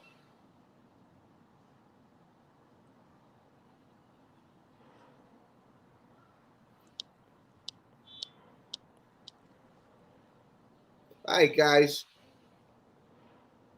I'm gonna bring someone else in. All right. Jim, I'm gonna drop out, man. Good talking to you, buddy. All right. BT1, thank you so much, man. All right, talk to you another time, my friend. Right. Bye-bye. All right, take care. All right. Pleasure. Yeah, so who's next? Yeah. Next victim. Let me see if I drop a link over here. Let me see if Boston J wants to come on.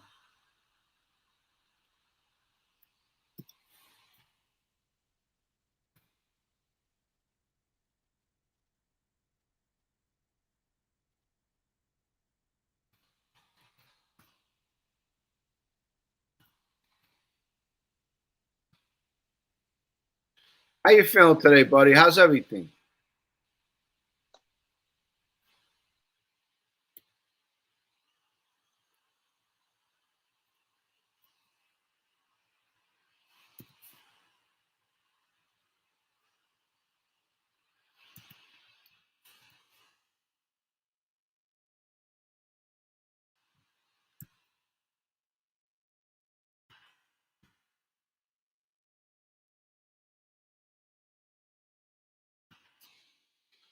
Let me drop this link. If you want to come on, you could come on.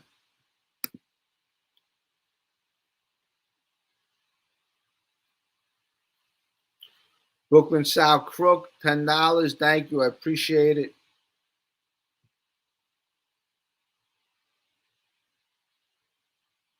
Okay, I got somebody.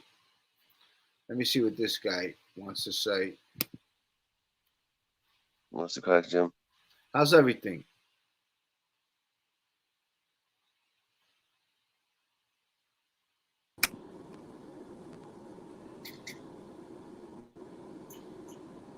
Yo. Jimmy. Jimmy. Yo. What's up, bro? How's everything? I'm good, bro. What you think about Cropsy Bagels? You like that joint or no? Cropsy Bagels. Where's that? Is that on over there on Bay 50th. Yeah, what's over that? 28th Avenue? Bay 50th, right there on Cropsy. Yeah, that's a good spot. I'm on Jimmy. Yeah, so we are. That's a good spot over there. What's going on with Tony Pizza, huh? Tony Pizza's all right. You know, he's a good guy. He's a chooch. What do you want? Yeah, Chooch. yeah, he's all right. You know, he listen. What's up? What's up with your boy Lee Cole? That guy, he's a real fucking character, huh? Yeah, he's a real creep. He's a fucking garbage pail. Yep, that's what he is. Yo, when you said he looked like Ted Bundy, I almost fucking passed out. That was the funniest thing ever when you said he looked like Ted Bundy, bro. He don't wash his ass. I thought it was hilarious, bro. That was the funniest fucking thing. I tell my brother all the time to keep playing it because it's hilarious, you know? But Cropsy Bagels, yeah, Chinese people own it now. Right. It used to be a big bagels joint. Now it's like half the store now. Yeah, but Right I tell you, it's very clean. Yeah.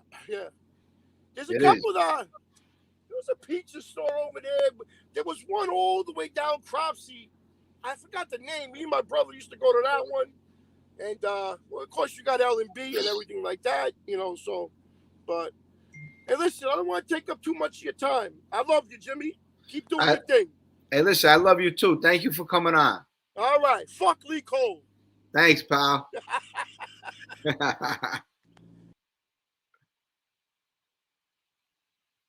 love you, Jimmy. Keep doing your thing. Hey, listen, I love you too. Thank you for coming on. All right. Fuck Lee Cole. Thanks, pal. What's up, brother? What's up, Jim? How's everything? Yeah, I'm doing all right, man. Put my glasses on, hey, listen, man. I love you too. Thank you for coming on. All right. Fuck Lee Cole. What's up, brother? He sounds like a neighborhood kid, man. Yeah. How's everything? Hey, listen, I love you too. Thank you for coming on. All right. Fuck Lee Cole. What's up, brother? He sounds like a neighborhood kid, man. Yeah.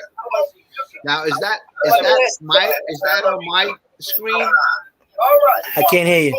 Is that on my screen? Do you hear me? I can hear you, but there's like an echo. Yeah. He sounds like a neighborhood kid, man.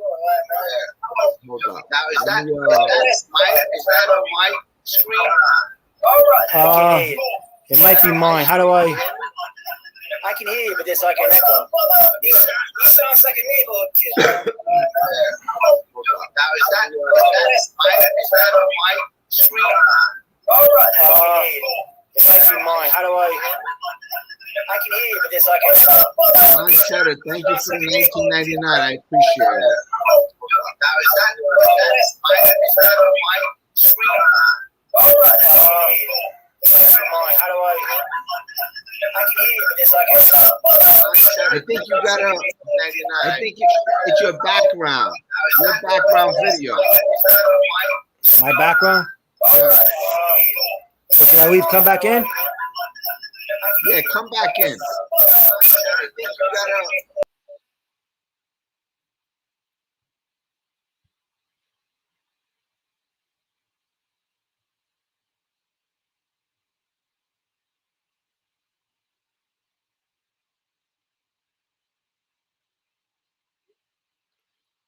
Okay. What's up, Mike?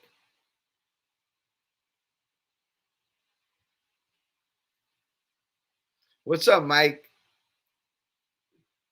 How's everything? I can't hear you.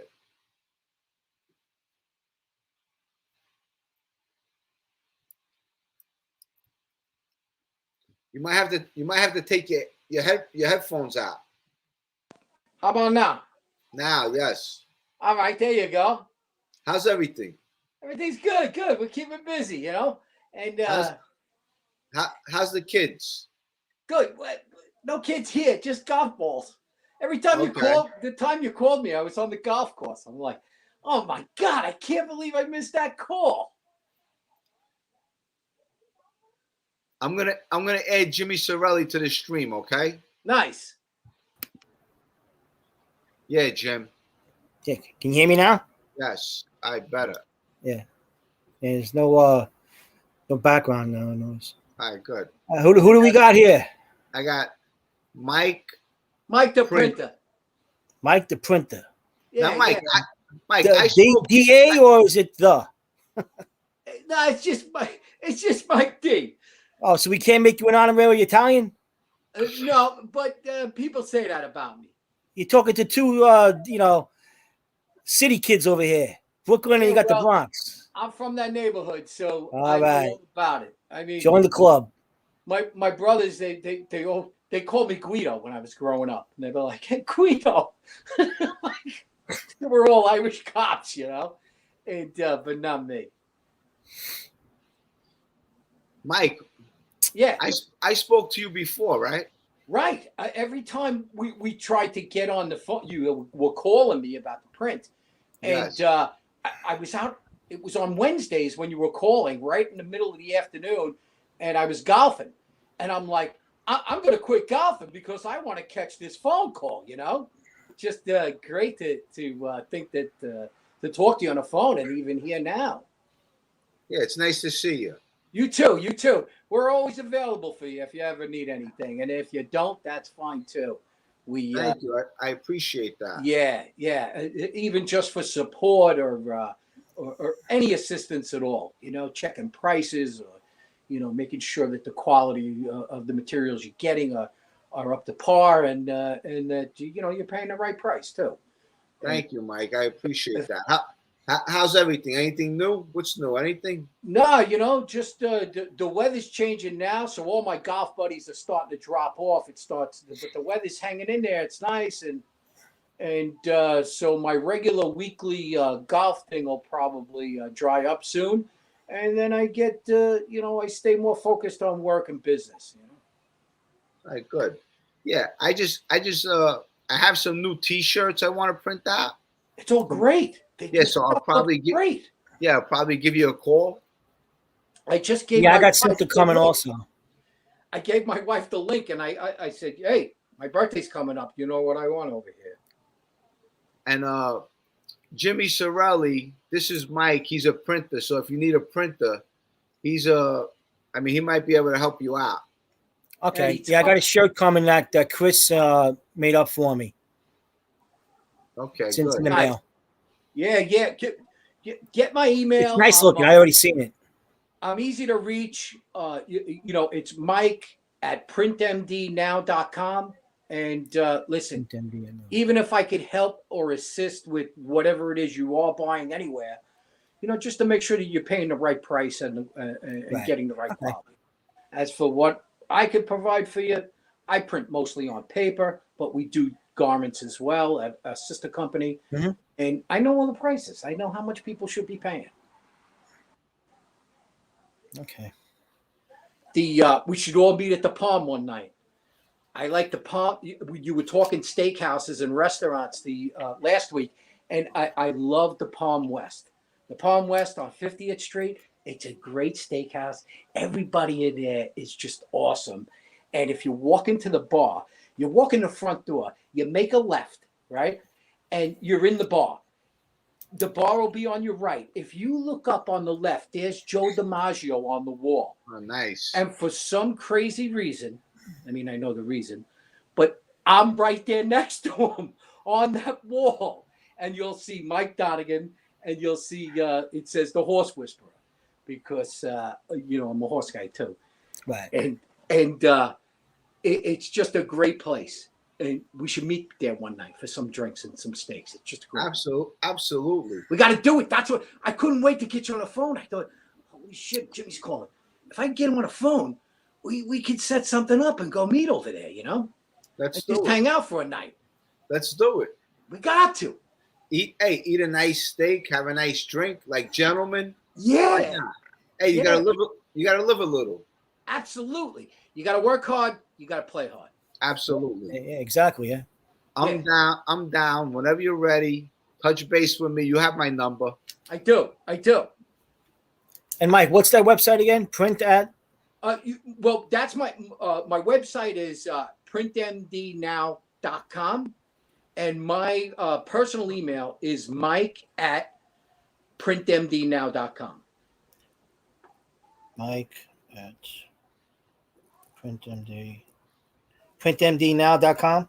That's it. Okay. My cool. my email address is on that website as well, and my wife, who she takes care of all the administration, and then I got my buddy Tom and Dan and a bunch of guys. They take care of production. Okay. And I go steakhouses and play golf. Yeah, I want to try it. Oh, we gotta go, Jim. We'll have a blast. I'll have a car to freaking pick us up and drive us home. It'll be beautiful. Look, you tell me when, and let's make a plan. Yes, I'm gonna set it up. Set it up. I'm in. Yeah. Good. So, what do you do now the rest of the night? For me? Yeah. We'll cook some dinner. We take something out. I like to cook at home. The pandemic has made us be better at staying home and cooking and preparing our own meals, which I like that too. And I've even gotten to be cooking and gotten better at it. And my wife loves it. She's like, what is he doing? What is he doing in there? And I'm chopping up fresh. I go out and get some veggies and some bread and whatever the hell I want to make. And then I cook it up and boom, we eat. And you're done. Well, that's what I'm going to do. The rest of the night for me is just cooking something, hanging out, watching TV. We try to watch Jeopardy every night. It's kind of been shaky lately. Great show, Jeopardy. Yeah, you know what? It's like taking a class every day. It just sharpens you up. It keeps you sharp and your skills. And even if half of it is useless information, at least you're like you might learn something out of it. Now this Jeopardy show, right? I was away with a friend of mine. His name was Rocky, and he told me that before they enter the studio in Jeopardy, that they put you in this room and they give you all the answers that you have to memorize them. Is that true? I wouldn't doubt it. I actually said that one time. I said, sometimes these guys, if you look in their eyes, they look like they're fishing for an answer that they've already been told. And like you look in their eyes and it's like almost like a computer, and they're thinking and they're like, man, I know the answer. I know this question. And then they boom, they just pick it right out of their brain. And I'm like, you know what? That looks a little fucking staged.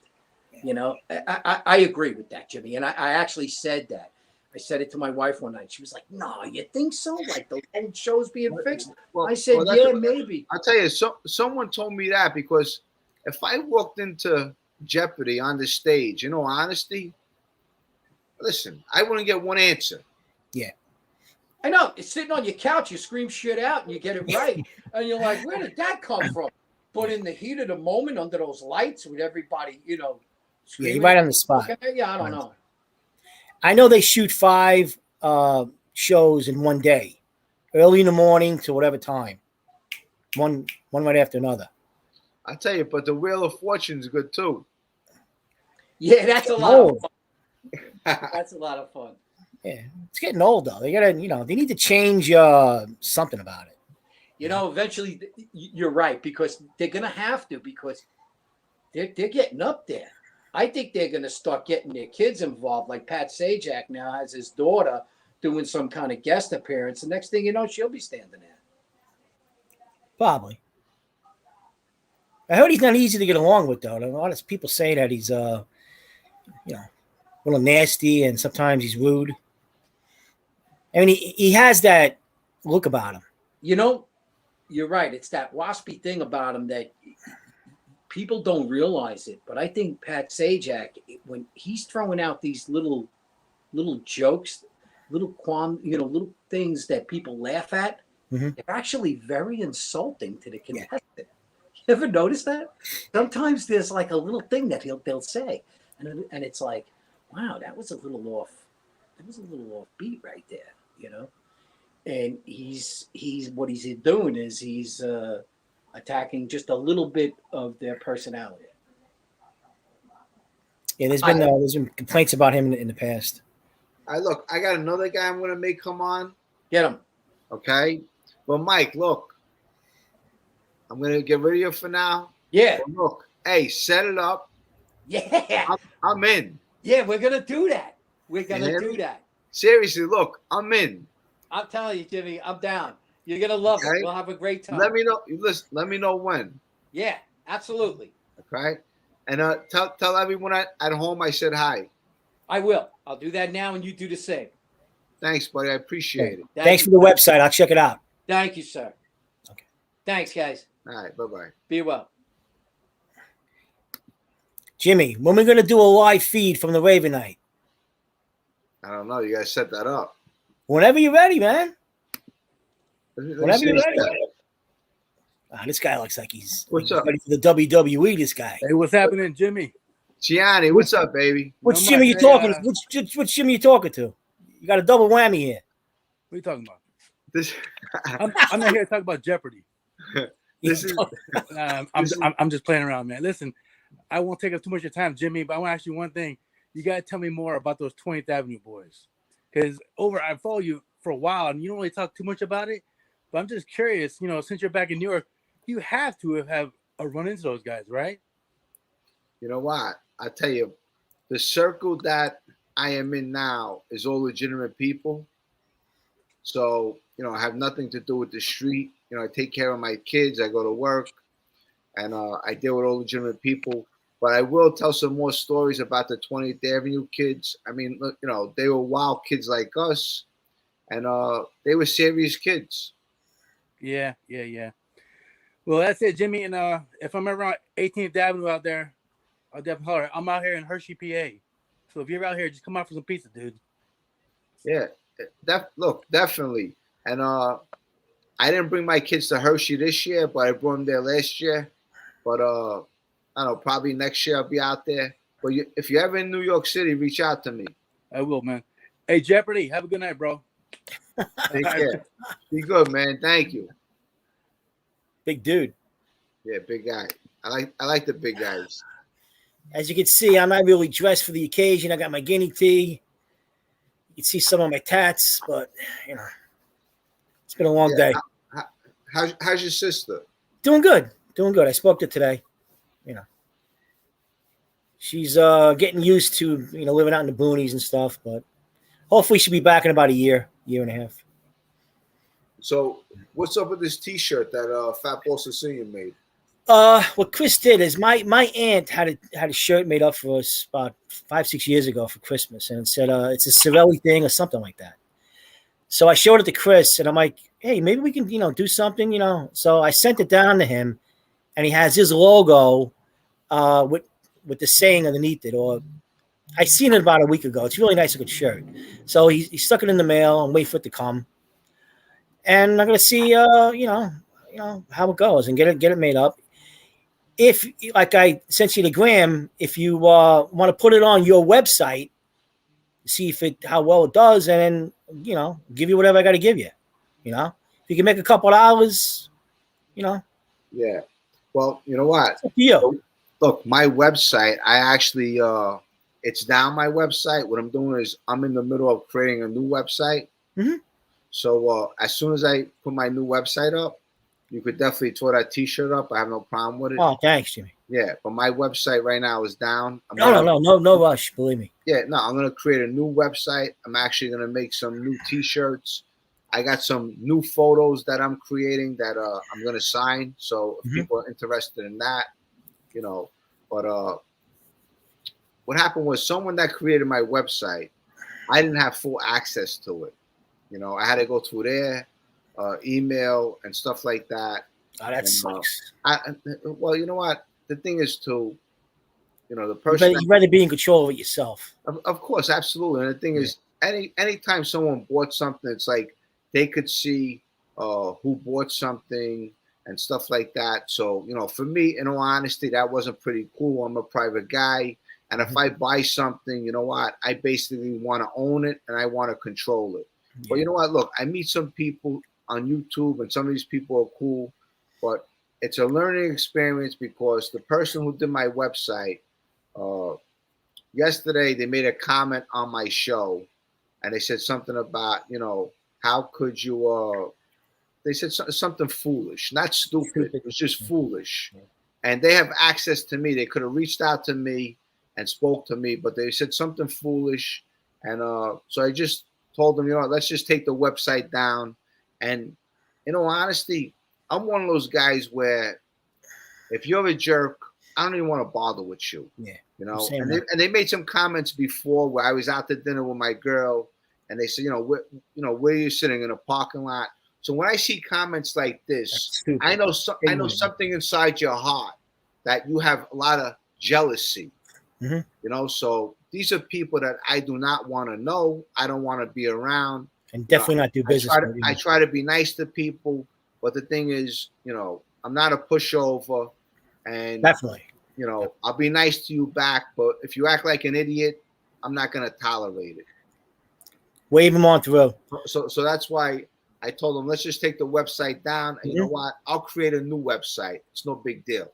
You know. I tell you, the shirt, the hat, and the mug, great. I put the hat in my bedroom, and I don't know where it went. I think my son is playing a game on me, and he hit it. Oh. Just to be a wise guy. Because I approached him, and all of a sudden he started smiling. I said, Vincent, where's the hat? Yeah. Oh, you might have took it. I mean, he's taller than me, but he's not stronger than me. So. Yeah. I told him, I said, you better fess up. Yeah, he probably took it. I mean, it's a nice looking hat. So, I mean, he likes hats. So I'm like, look, if you have it. You know, just let me know because I'm going crazy looking for it.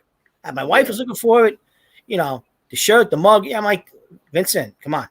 Stop. You're 18 now. You're not 8. Yeah. You know? But, you know, right now I got, you know, I'm job hunting. I got a few leads, this and that, and hopefully something will pan out by the end of the week. Yeah. What do you originally do? What kind of job? I'm in retail sales and service. I used to service the Home Depots and the Lowe's, this and that. I'm doing it since '98.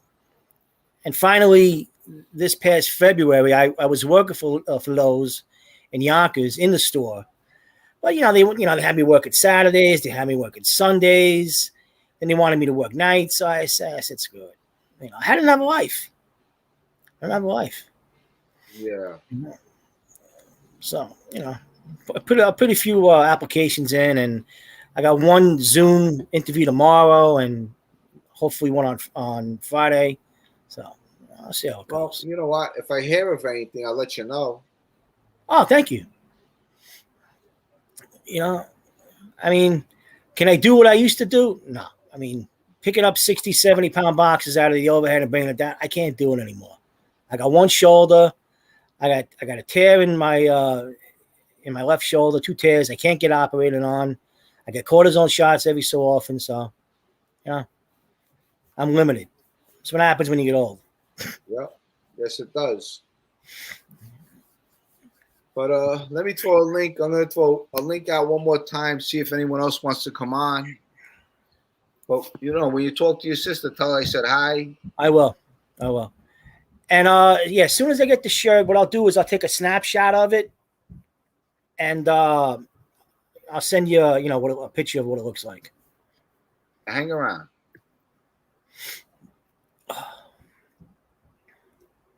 What are you eating for dinner today? Anything good? I had leftover focaccia that I made the other day. That's good. It was hard to find. Not of the places around here sell it, and this Key Food place over here had it. I picked up 2 of them. I put a little sauce, mozzarella. Nice. Other than that, I'm waiting for Monday Night Raw to come on. I used to love that. Not the same. Ever since Stone Cold retired. Stone Cold is the best. I had all his shirts. It used to drive my wife crazy. What's it doing there? Is it raining there? Because I heard there's a bad storm coming. It's gonna be an what's it called? One of those east. What are they called? Easter things. A nor'easter? Yes. Oh, great. That's what they said. I'm high up where I live, so I don't have to worry about getting flooded. But been there, done that when Sandy hit. I lost everything. Yeah, it's insane.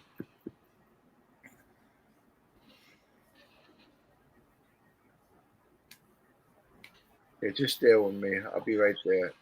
Now, Chris is having Tony Pizza on later. He was on here. He was on here. Yeah, I've seen it. I couldn't. He was coming in broken up. Did he calm down? Yeah, he's good. Tony Pizza's good. He looks so familiar. Yeah, he's just he's entertainment. He's looking for entertainment. He's not a bad guy. Yeah. I think he's my age. He's 55. Yes, he's 55. Yeah. Well, I hope everything works out for him. Yeah, drop the link. Let's see if anybody wants to come in.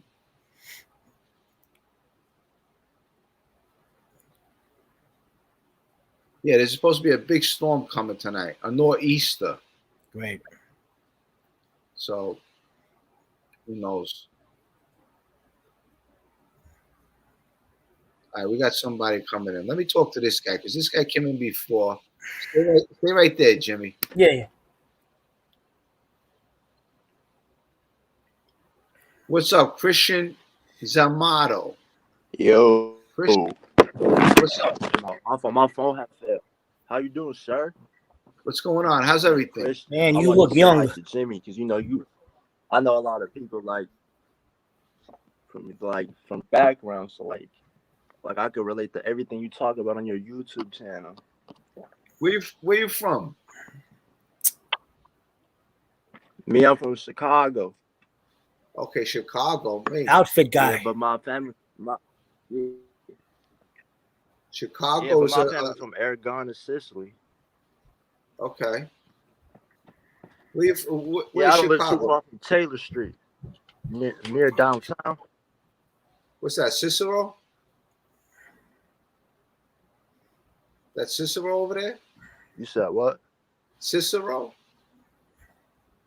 In Chicago. They got a tiny little neighborhood over No, there. I said my family's from Aragon. Yeah. Okay. So what's your thing? What do you do? How old are you? I'm 19. Okay. Yeah, you look young. Yeah. Yeah. Graduated high school last year. I'm just. Yeah, we could barely see. Can you back up from on yeah, what do you, camera? No, it's because my camera cracked. So you won't be able to see me right. Okay. So yeah. There you go. What's your thing? You're a good kid. What are you doing? What are you doing with your life? Trying to stay on a good path. Okay. And it's hard to do that, right? Get somewhere Yeah. You working? You go to school? What do you do? Yeah, I graduated. I'm trying to become a truck driver. A truck driver? I'm trying to get my CDLs. That's not hard. That's you should be able to take care of that. Yeah, I know. Yeah. Yeah, that ain't it's simple, right? But anything else you want to ask me? Yeah, I was gonna ask you you got like any more videos coming out soon? Like, yeah, I got some something coming out. interesting and something you never told us before type stuff. Well, yeah, that's the thing. You know, I want to. Yeah, I got some new ones coming. No, I really want to get your book though. That's what I want. I'm working on that. Right. Yeah, the book. That's going to be when do you dope. think you're gonna release it? I want to release it as soon as I can. As soon as it's perfect, I'm going to release it. Right. Well, listen, hey, you take care of yourself. You hear, Jay? You hear, Christian? Yeah, I hear you, James. You take care of yourself, man. Don't be getting into no trouble. You hear? Yeah, you too, Especially sir. in Chicago, man. Stay safe. You too, sir. It's my pleasure meeting you, sir. It's a pleasure. Just do the right thing, okay? Yeah. Do the right God thing, bless man. you too, bro. Yep, God bless you. Do the right thing, okay? And get that CDL. It's like having a golden ticket in your pocket.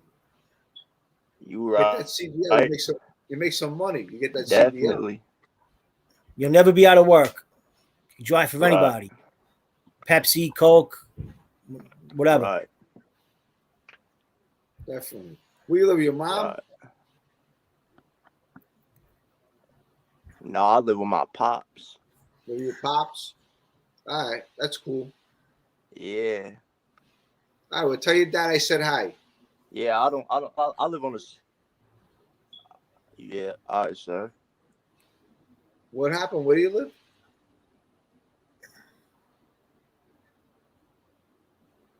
All right, Christian, you take care of yourself, brother. Peace. I think All he right, froze sir. up. Peace out. Pleasure meeting you both. You too. Good. Yeah.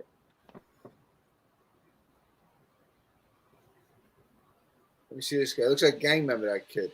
Yeah, yeah. Hopefully. Hey, Jimmy, can you hear me? Yeah, I hear you. What's up? How you doing? JD. Yeah, listen, I don't know you. Okay. But you know somebody who I knew who passed away. I don't want to say his name. If you say it, then I'll say it. He lived on Bay 23rd between Cropsey and Bath. He was on, if you were walking towards Cropsey, he was on the right side of the street, and he rode a motorcycle, and he always parked it inside the fence in front of his house. It was a green Ninja. The last week of June in 93 and the first week of July of 93, I stayed in the room in his house. I don't know, I guess he stayed upstairs. He let me stay there for a couple of weeks with my girlfriend. You know who I'm talking about? His first name, the initial was K. His last initial was S. Yeah, I think you brought this up to me yesterday, didn't you? Or Yeah, I sent a message here in the chat. Yes, I did. I'm trying to think. Okay, I'll give you some more. He had a younger brother. Kenny, okay, I just said his name. His younger brother's first name starts with a W. You know him. I know you have to. I'm not sure. I'm going to say the name, Kenny.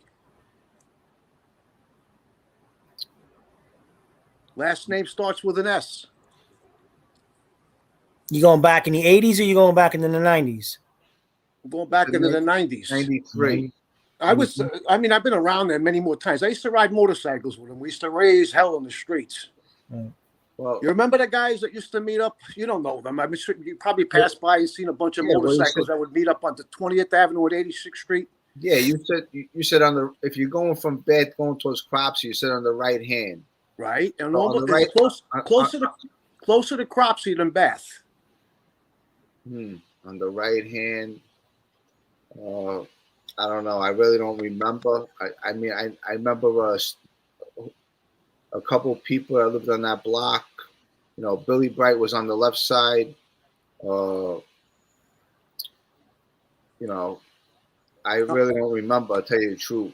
I hear you, man. I'm surprised, but I figured you would actually know this guy. Yeah, he passed away, unfortunately, but anyway. Yeah, Danny Zach lived over there. I'll tell you this much, Jimmy. When I stayed in his room, I actually stayed there with my girlfriend. And what he did was he took his bike and put it over in somebody's garage somewhere in the neighborhood. And he let me park my bike up off the street inside the gate. It was a GSXR 750. And he told me when he left, before he left the house, he said, "Johnny, come here." "What?" "Come to the closet." "What?" "You see that? There's a 12-gauge shotgun loaded in the closet, just in case somebody tries to get in here. Just wanted to let you know. Safety's off." Yeah. All right, Eddie. I know that what exactly that was all about, I don't know, but I can tell you this much. That neighborhood was a violent area. violent place. Yeah, back then the neighborhood was really it was a crazy neighborhood, and it was all about respect. Yeah, well, I'm actually from Sheepshead Bay. Long live TBR, the Bay Road. I don't know if you know any of those guys over there, the Bay Boys. They weren't, I don't think they were anywhere near the Bath Boys level. Basically just street thugs. You know any of those guys? I'll mention somebody's name. I don't want to mention people's names that are alive. Did you know Johnny Felice? Sounds familiar. Yeah, he passed away 5-6 years ago. I believe it was from cancer. Did you know the Cuomos? I think so. Okay. If you knew them, how many brothers was there? 3, 4, 5? I think there was there 5 of them? There was Louis. There was James. There was Johnny Boy. There was Ralphie Boy. And then there was Lucy, was one of the sisters. Remember her? I think I remember them. Okay, how about this one? Do you remember the Rubinos? Rocco and Joey. Sheepshead Bay. I'm not sure. All right, I hear you. I know you. I don't expect you. I think a lot of people expect you to know basically the world. Yeah. I just anyway. Where I was living about 11 years ago, the Rendazzos, who owned the Clam House, lived right down the block from me, and this is in the Bronx. Yeah. Oh, Jimmy, by the way, that's still there? I'm smoking a doob right now. You know what I'm smoking? Durban Poison, straight up sativa. Good stuff. But I'm serious. Is Rendazzo still there? I don't live over there anymore. I go through the neighborhood from time to time. I believe it is over on Evans Avenue. Yeah, it's still there? Yeah, Rendazzo's is still there. Yeah. Yeah. I was in Sheepshead Bay the other day. Rendazzo's still there. The place that it's changed like all the neighborhoods. I don't know it necessarily changed for the worse. It's much more diverse now. Most of the people that were living there were Italian growing up in the 70s. I'm a little older than you. I'm like 59. The Russians are a little deep down there. Well, yeah. Well, they always had Brighton Beach, so they're just moving over. They're just coming east. You got a good mix of people over there. Chinese are in there. There's some black people in there, Spanish people. There's a few of the old timers, but very few. Yeah.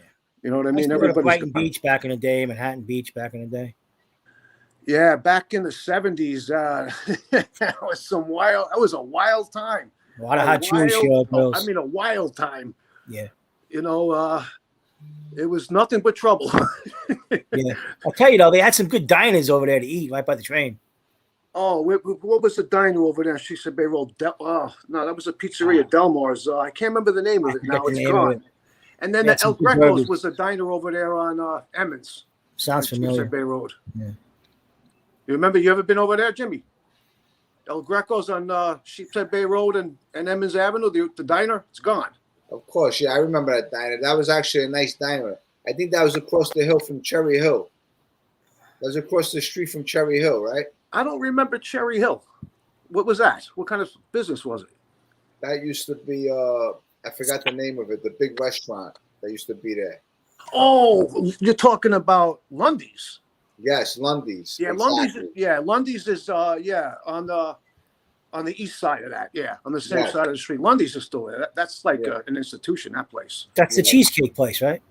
Yeah. No, that's the big time seafood restaurant, fancy place. I actually, I don't think I've ever even eaten there, to be honest with you. I don't remember eating there. Anyway. Isn't there a Lundy's that also makes cheesecake in Brooklyn? Or is that a different name? I wouldn't know. I have no idea.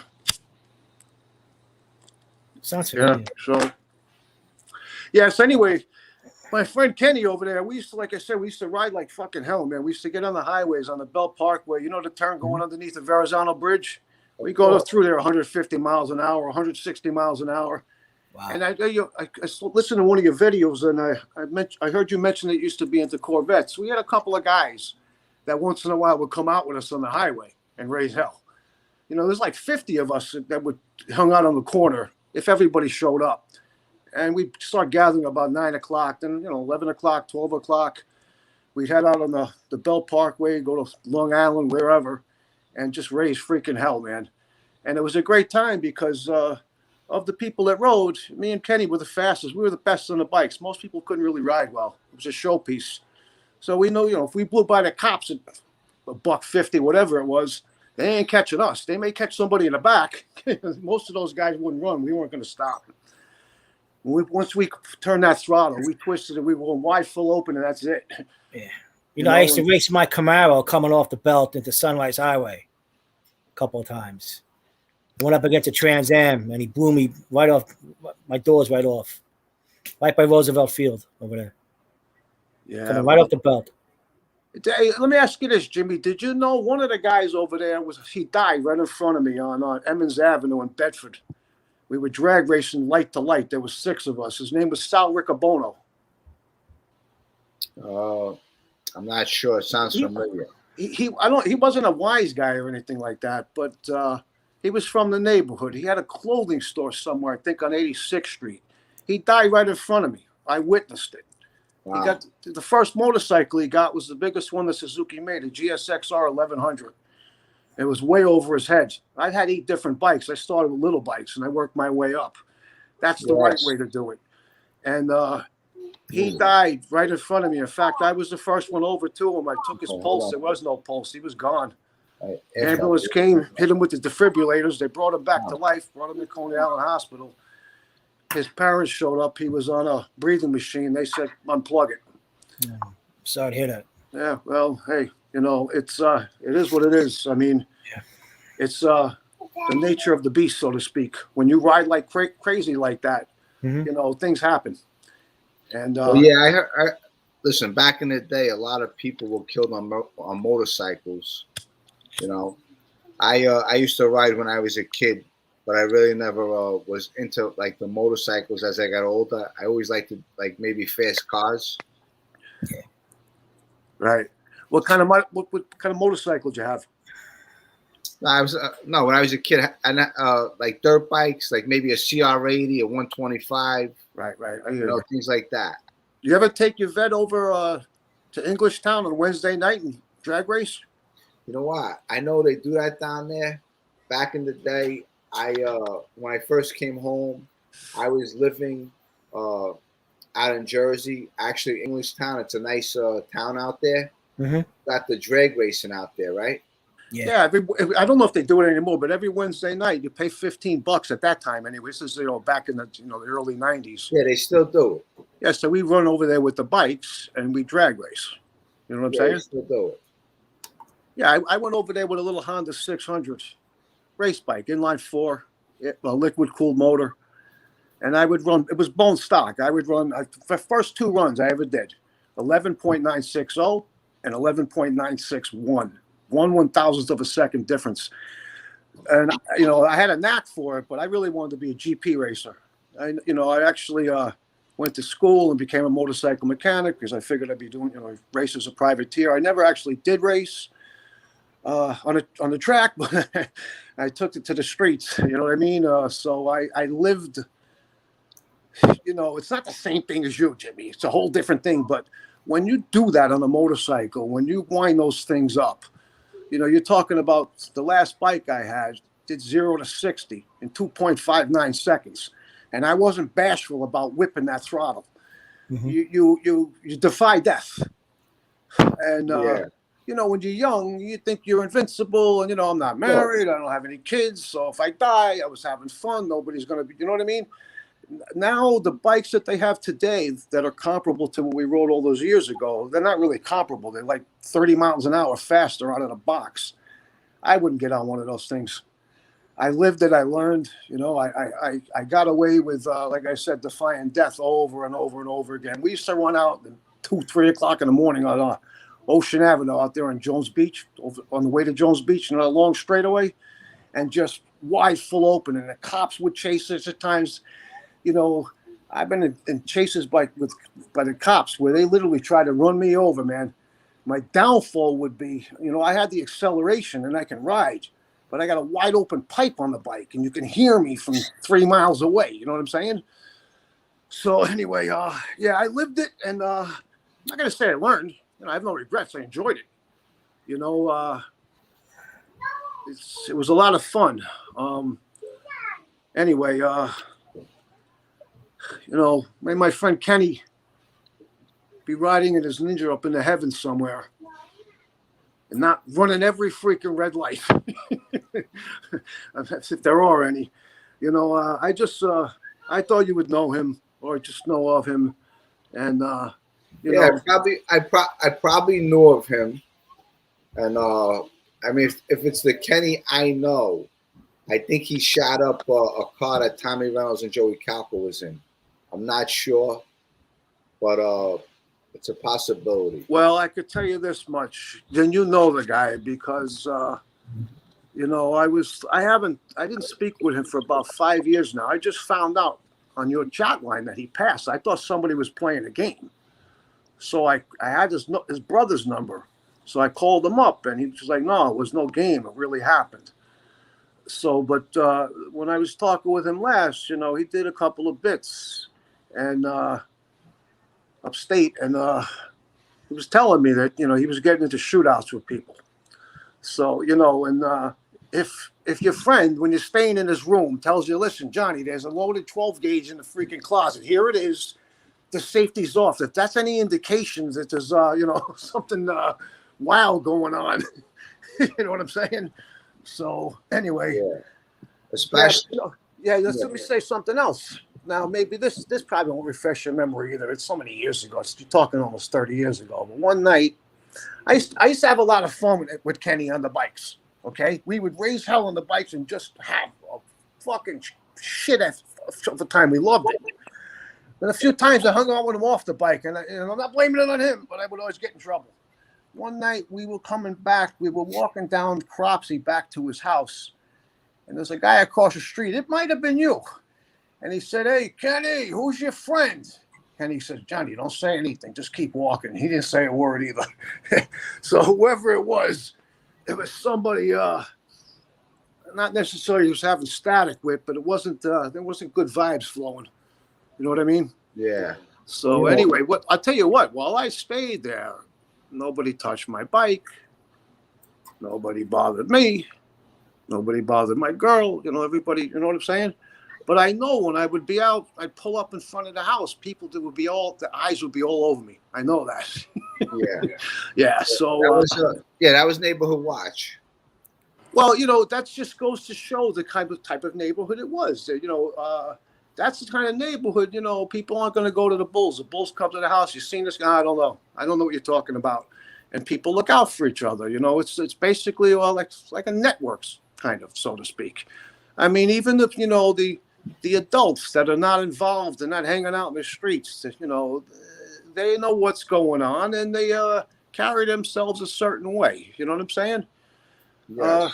Yeah. Anyway, where I lived in the Bay, like I said, where you were like in the heart, right?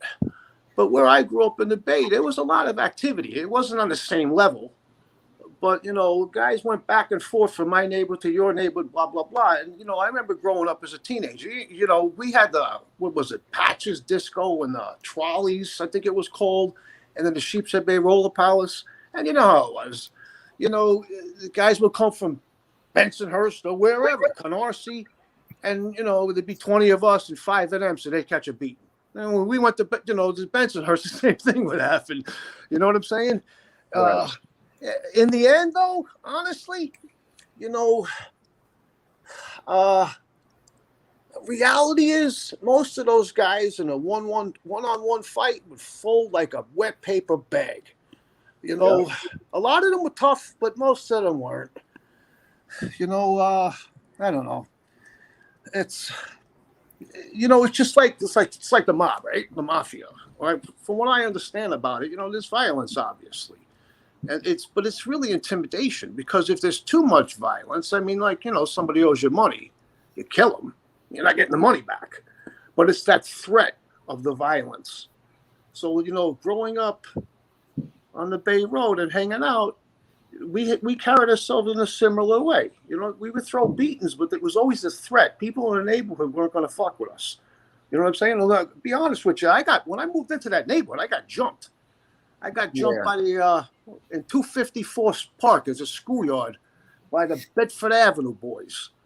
Yeah, you probably don't know these guys. Yeah, well, maybe you do. Maybe you do, because two of them did some serious time. The Dagnones, Sal Dagnone and David Dagnone. They had an older brother, Anthony. You remember them? No, I don't remember them, but I have a friend that is from around that way. He probably remembers them.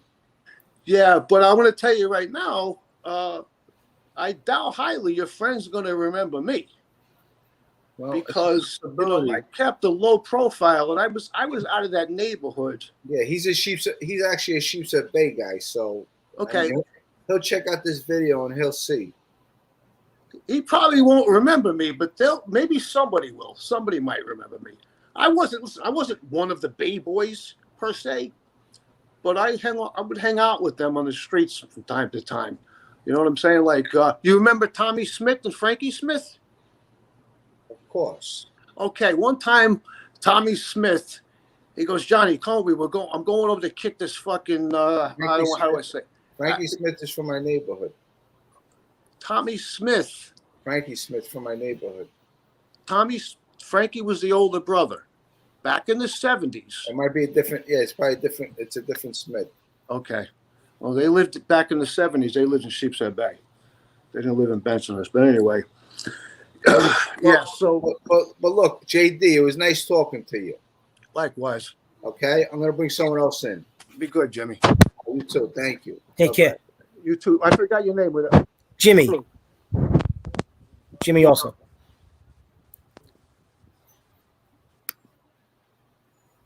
Yeah. Hey, Jimmy, I wanted to ask you. You know, you mentioned Frankie Pigeon. He used to drive a tow truck. What's his last name? If it's my father's girlfriend's nephew, her last name was Picarillo. Now her sister was Nancy. That was his grandmother. And he looked like Bruce Willis, good looking kid.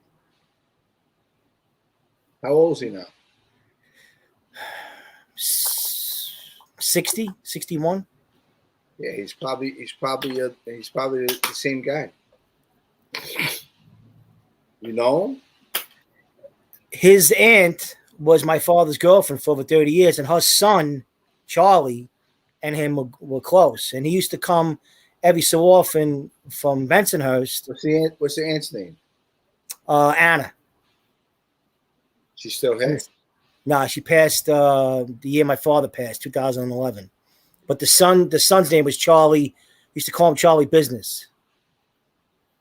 It's a possibility. Anyway, you talk about Frankie Pigeon. Now, Frankie Pigeon is a guy that I used to sell marijuana with in a schoolyard. Mm-hmm. And me and him, I actually took my first pinch with him. And we went through the system together. When we were selling it for Georgie Conti. Georgie Conti ends up getting an attorney for us, Joe Candy, and he gets us billed out. And we get a slap on the wrist. We got to maybe pay a fine or something. Right. But that's back in the day when we had pot spots. Mm-hmm. Frankie Pigeon, he was a good guy. I was maybe 18, 17 at the time, and he was older than me. And I went through the system with him, and he just told me, hey, just follow the lead, you know. But, yeah, he was a good guy, Frankie Pigeon, you know. If it's the same guy, he had a cousin, Judy, and her mother's name was Bertha. It might be the same guy. Good looking guy. We used to call him Willis because he looked just like Bruce Willis. It's a possibility. Funny. It's a possibility. It might be him. I remember one time he got into a fight with his girlfriend. She took a typewriter and hit him over the head with it. He had one of the letters indented in his skull when he came, and he had blood on his head, and he's telling the story, and he's like, yeah, the cops came over to me, this and that. I forget what his last name was. And he's like, you got to leave for about an hour or two. And I says, Frankie, what happened to the top of your head? He goes, I got in an argument. You took the typewriter and shit me over the head with it. I'm like, these things can only happen to you. He also sold fireworks with us too. He had my father's aunt. She had 7 sisters, one brother. They were big, but a lot of them lived in Bensonhurst. They first lived down on Mulberry Street, and they all migrated there, except for my father's girlfriend. And her other sister, Nancy, stayed in the neighborhood. In fact, her grandson has the restaurant on Mulberry Street, Danico's, which my sister and I went there about a couple months ago. Very good restaurant. Yes. And he has all the pictures hanging in the restaurant of his aunt and his mother and all his family. Great guy. Great guy. Yeah. But Jim, I'm gonna go. I'm gonna eat some dinner. And great talking to you. Yeah. As soon as I get that, I'll take a screenshot of it and I'll send it over to you. Yeah, and like I said, once my website gets back up, I have no problem with you putting it up there. But I definitely want to do a live feed in front of the Ravenite. They were supposed to make a museum out of it. I was there 3 weeks ago. Now all of a sudden it's back to being a shoe store and a pocketbook place. I don't know what happened. When my sister and I were there, they had it all papered off, and I think it's like a church now. There was, again, this production company, from what I understand, bought it. They were going to make a museum out of it. Now all of a sudden it's back to selling shoes and pocketbooks. I don't know what the story is. I don't know. But I want, because in that small little area from Mulberry and Prince around to where Ray's Pizza is, there's so much history. They filmed Godfather 1 there when he beat up the brother-in-law, Sonny. There's the Pizza Connection case. There's the Ravenite. There's so much in that little square block. So much history. Yeah, I mean that'd be good if you could film down there, and as you film, you start talking about the old times. Yeah, but I have an Android, so I can't do it with my phone. I tried it with my sister, and we tried to send it to Chris, and he couldn't open it up. It was it was either too small or too large, one of the two. All right. Well, listen. I don't know. Stay in touch, and definitely. Yeah, we'll talk about it, and we'll figure it out. Yeah, and one day I'll meet you in Brooklyn, and because I got nothing but time on my hand until I go back to work. So okay, absolutely. All right, take care. It was good seeing you. Be safe. And you too, Jim. It was nice seeing you. Thanks for coming on. Thanks for having me on, Jimmy. Look, and we'll do it again soon, okay? Yeah, definitely. I'm trying to learn more and more of this. How to work this. Yeah, I'm old school like you. I'm lucky I know how to pick up my phone. Yeah.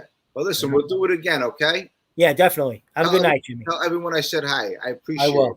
I will. Take care. All right. Bye-bye. Peace. All right. Bye.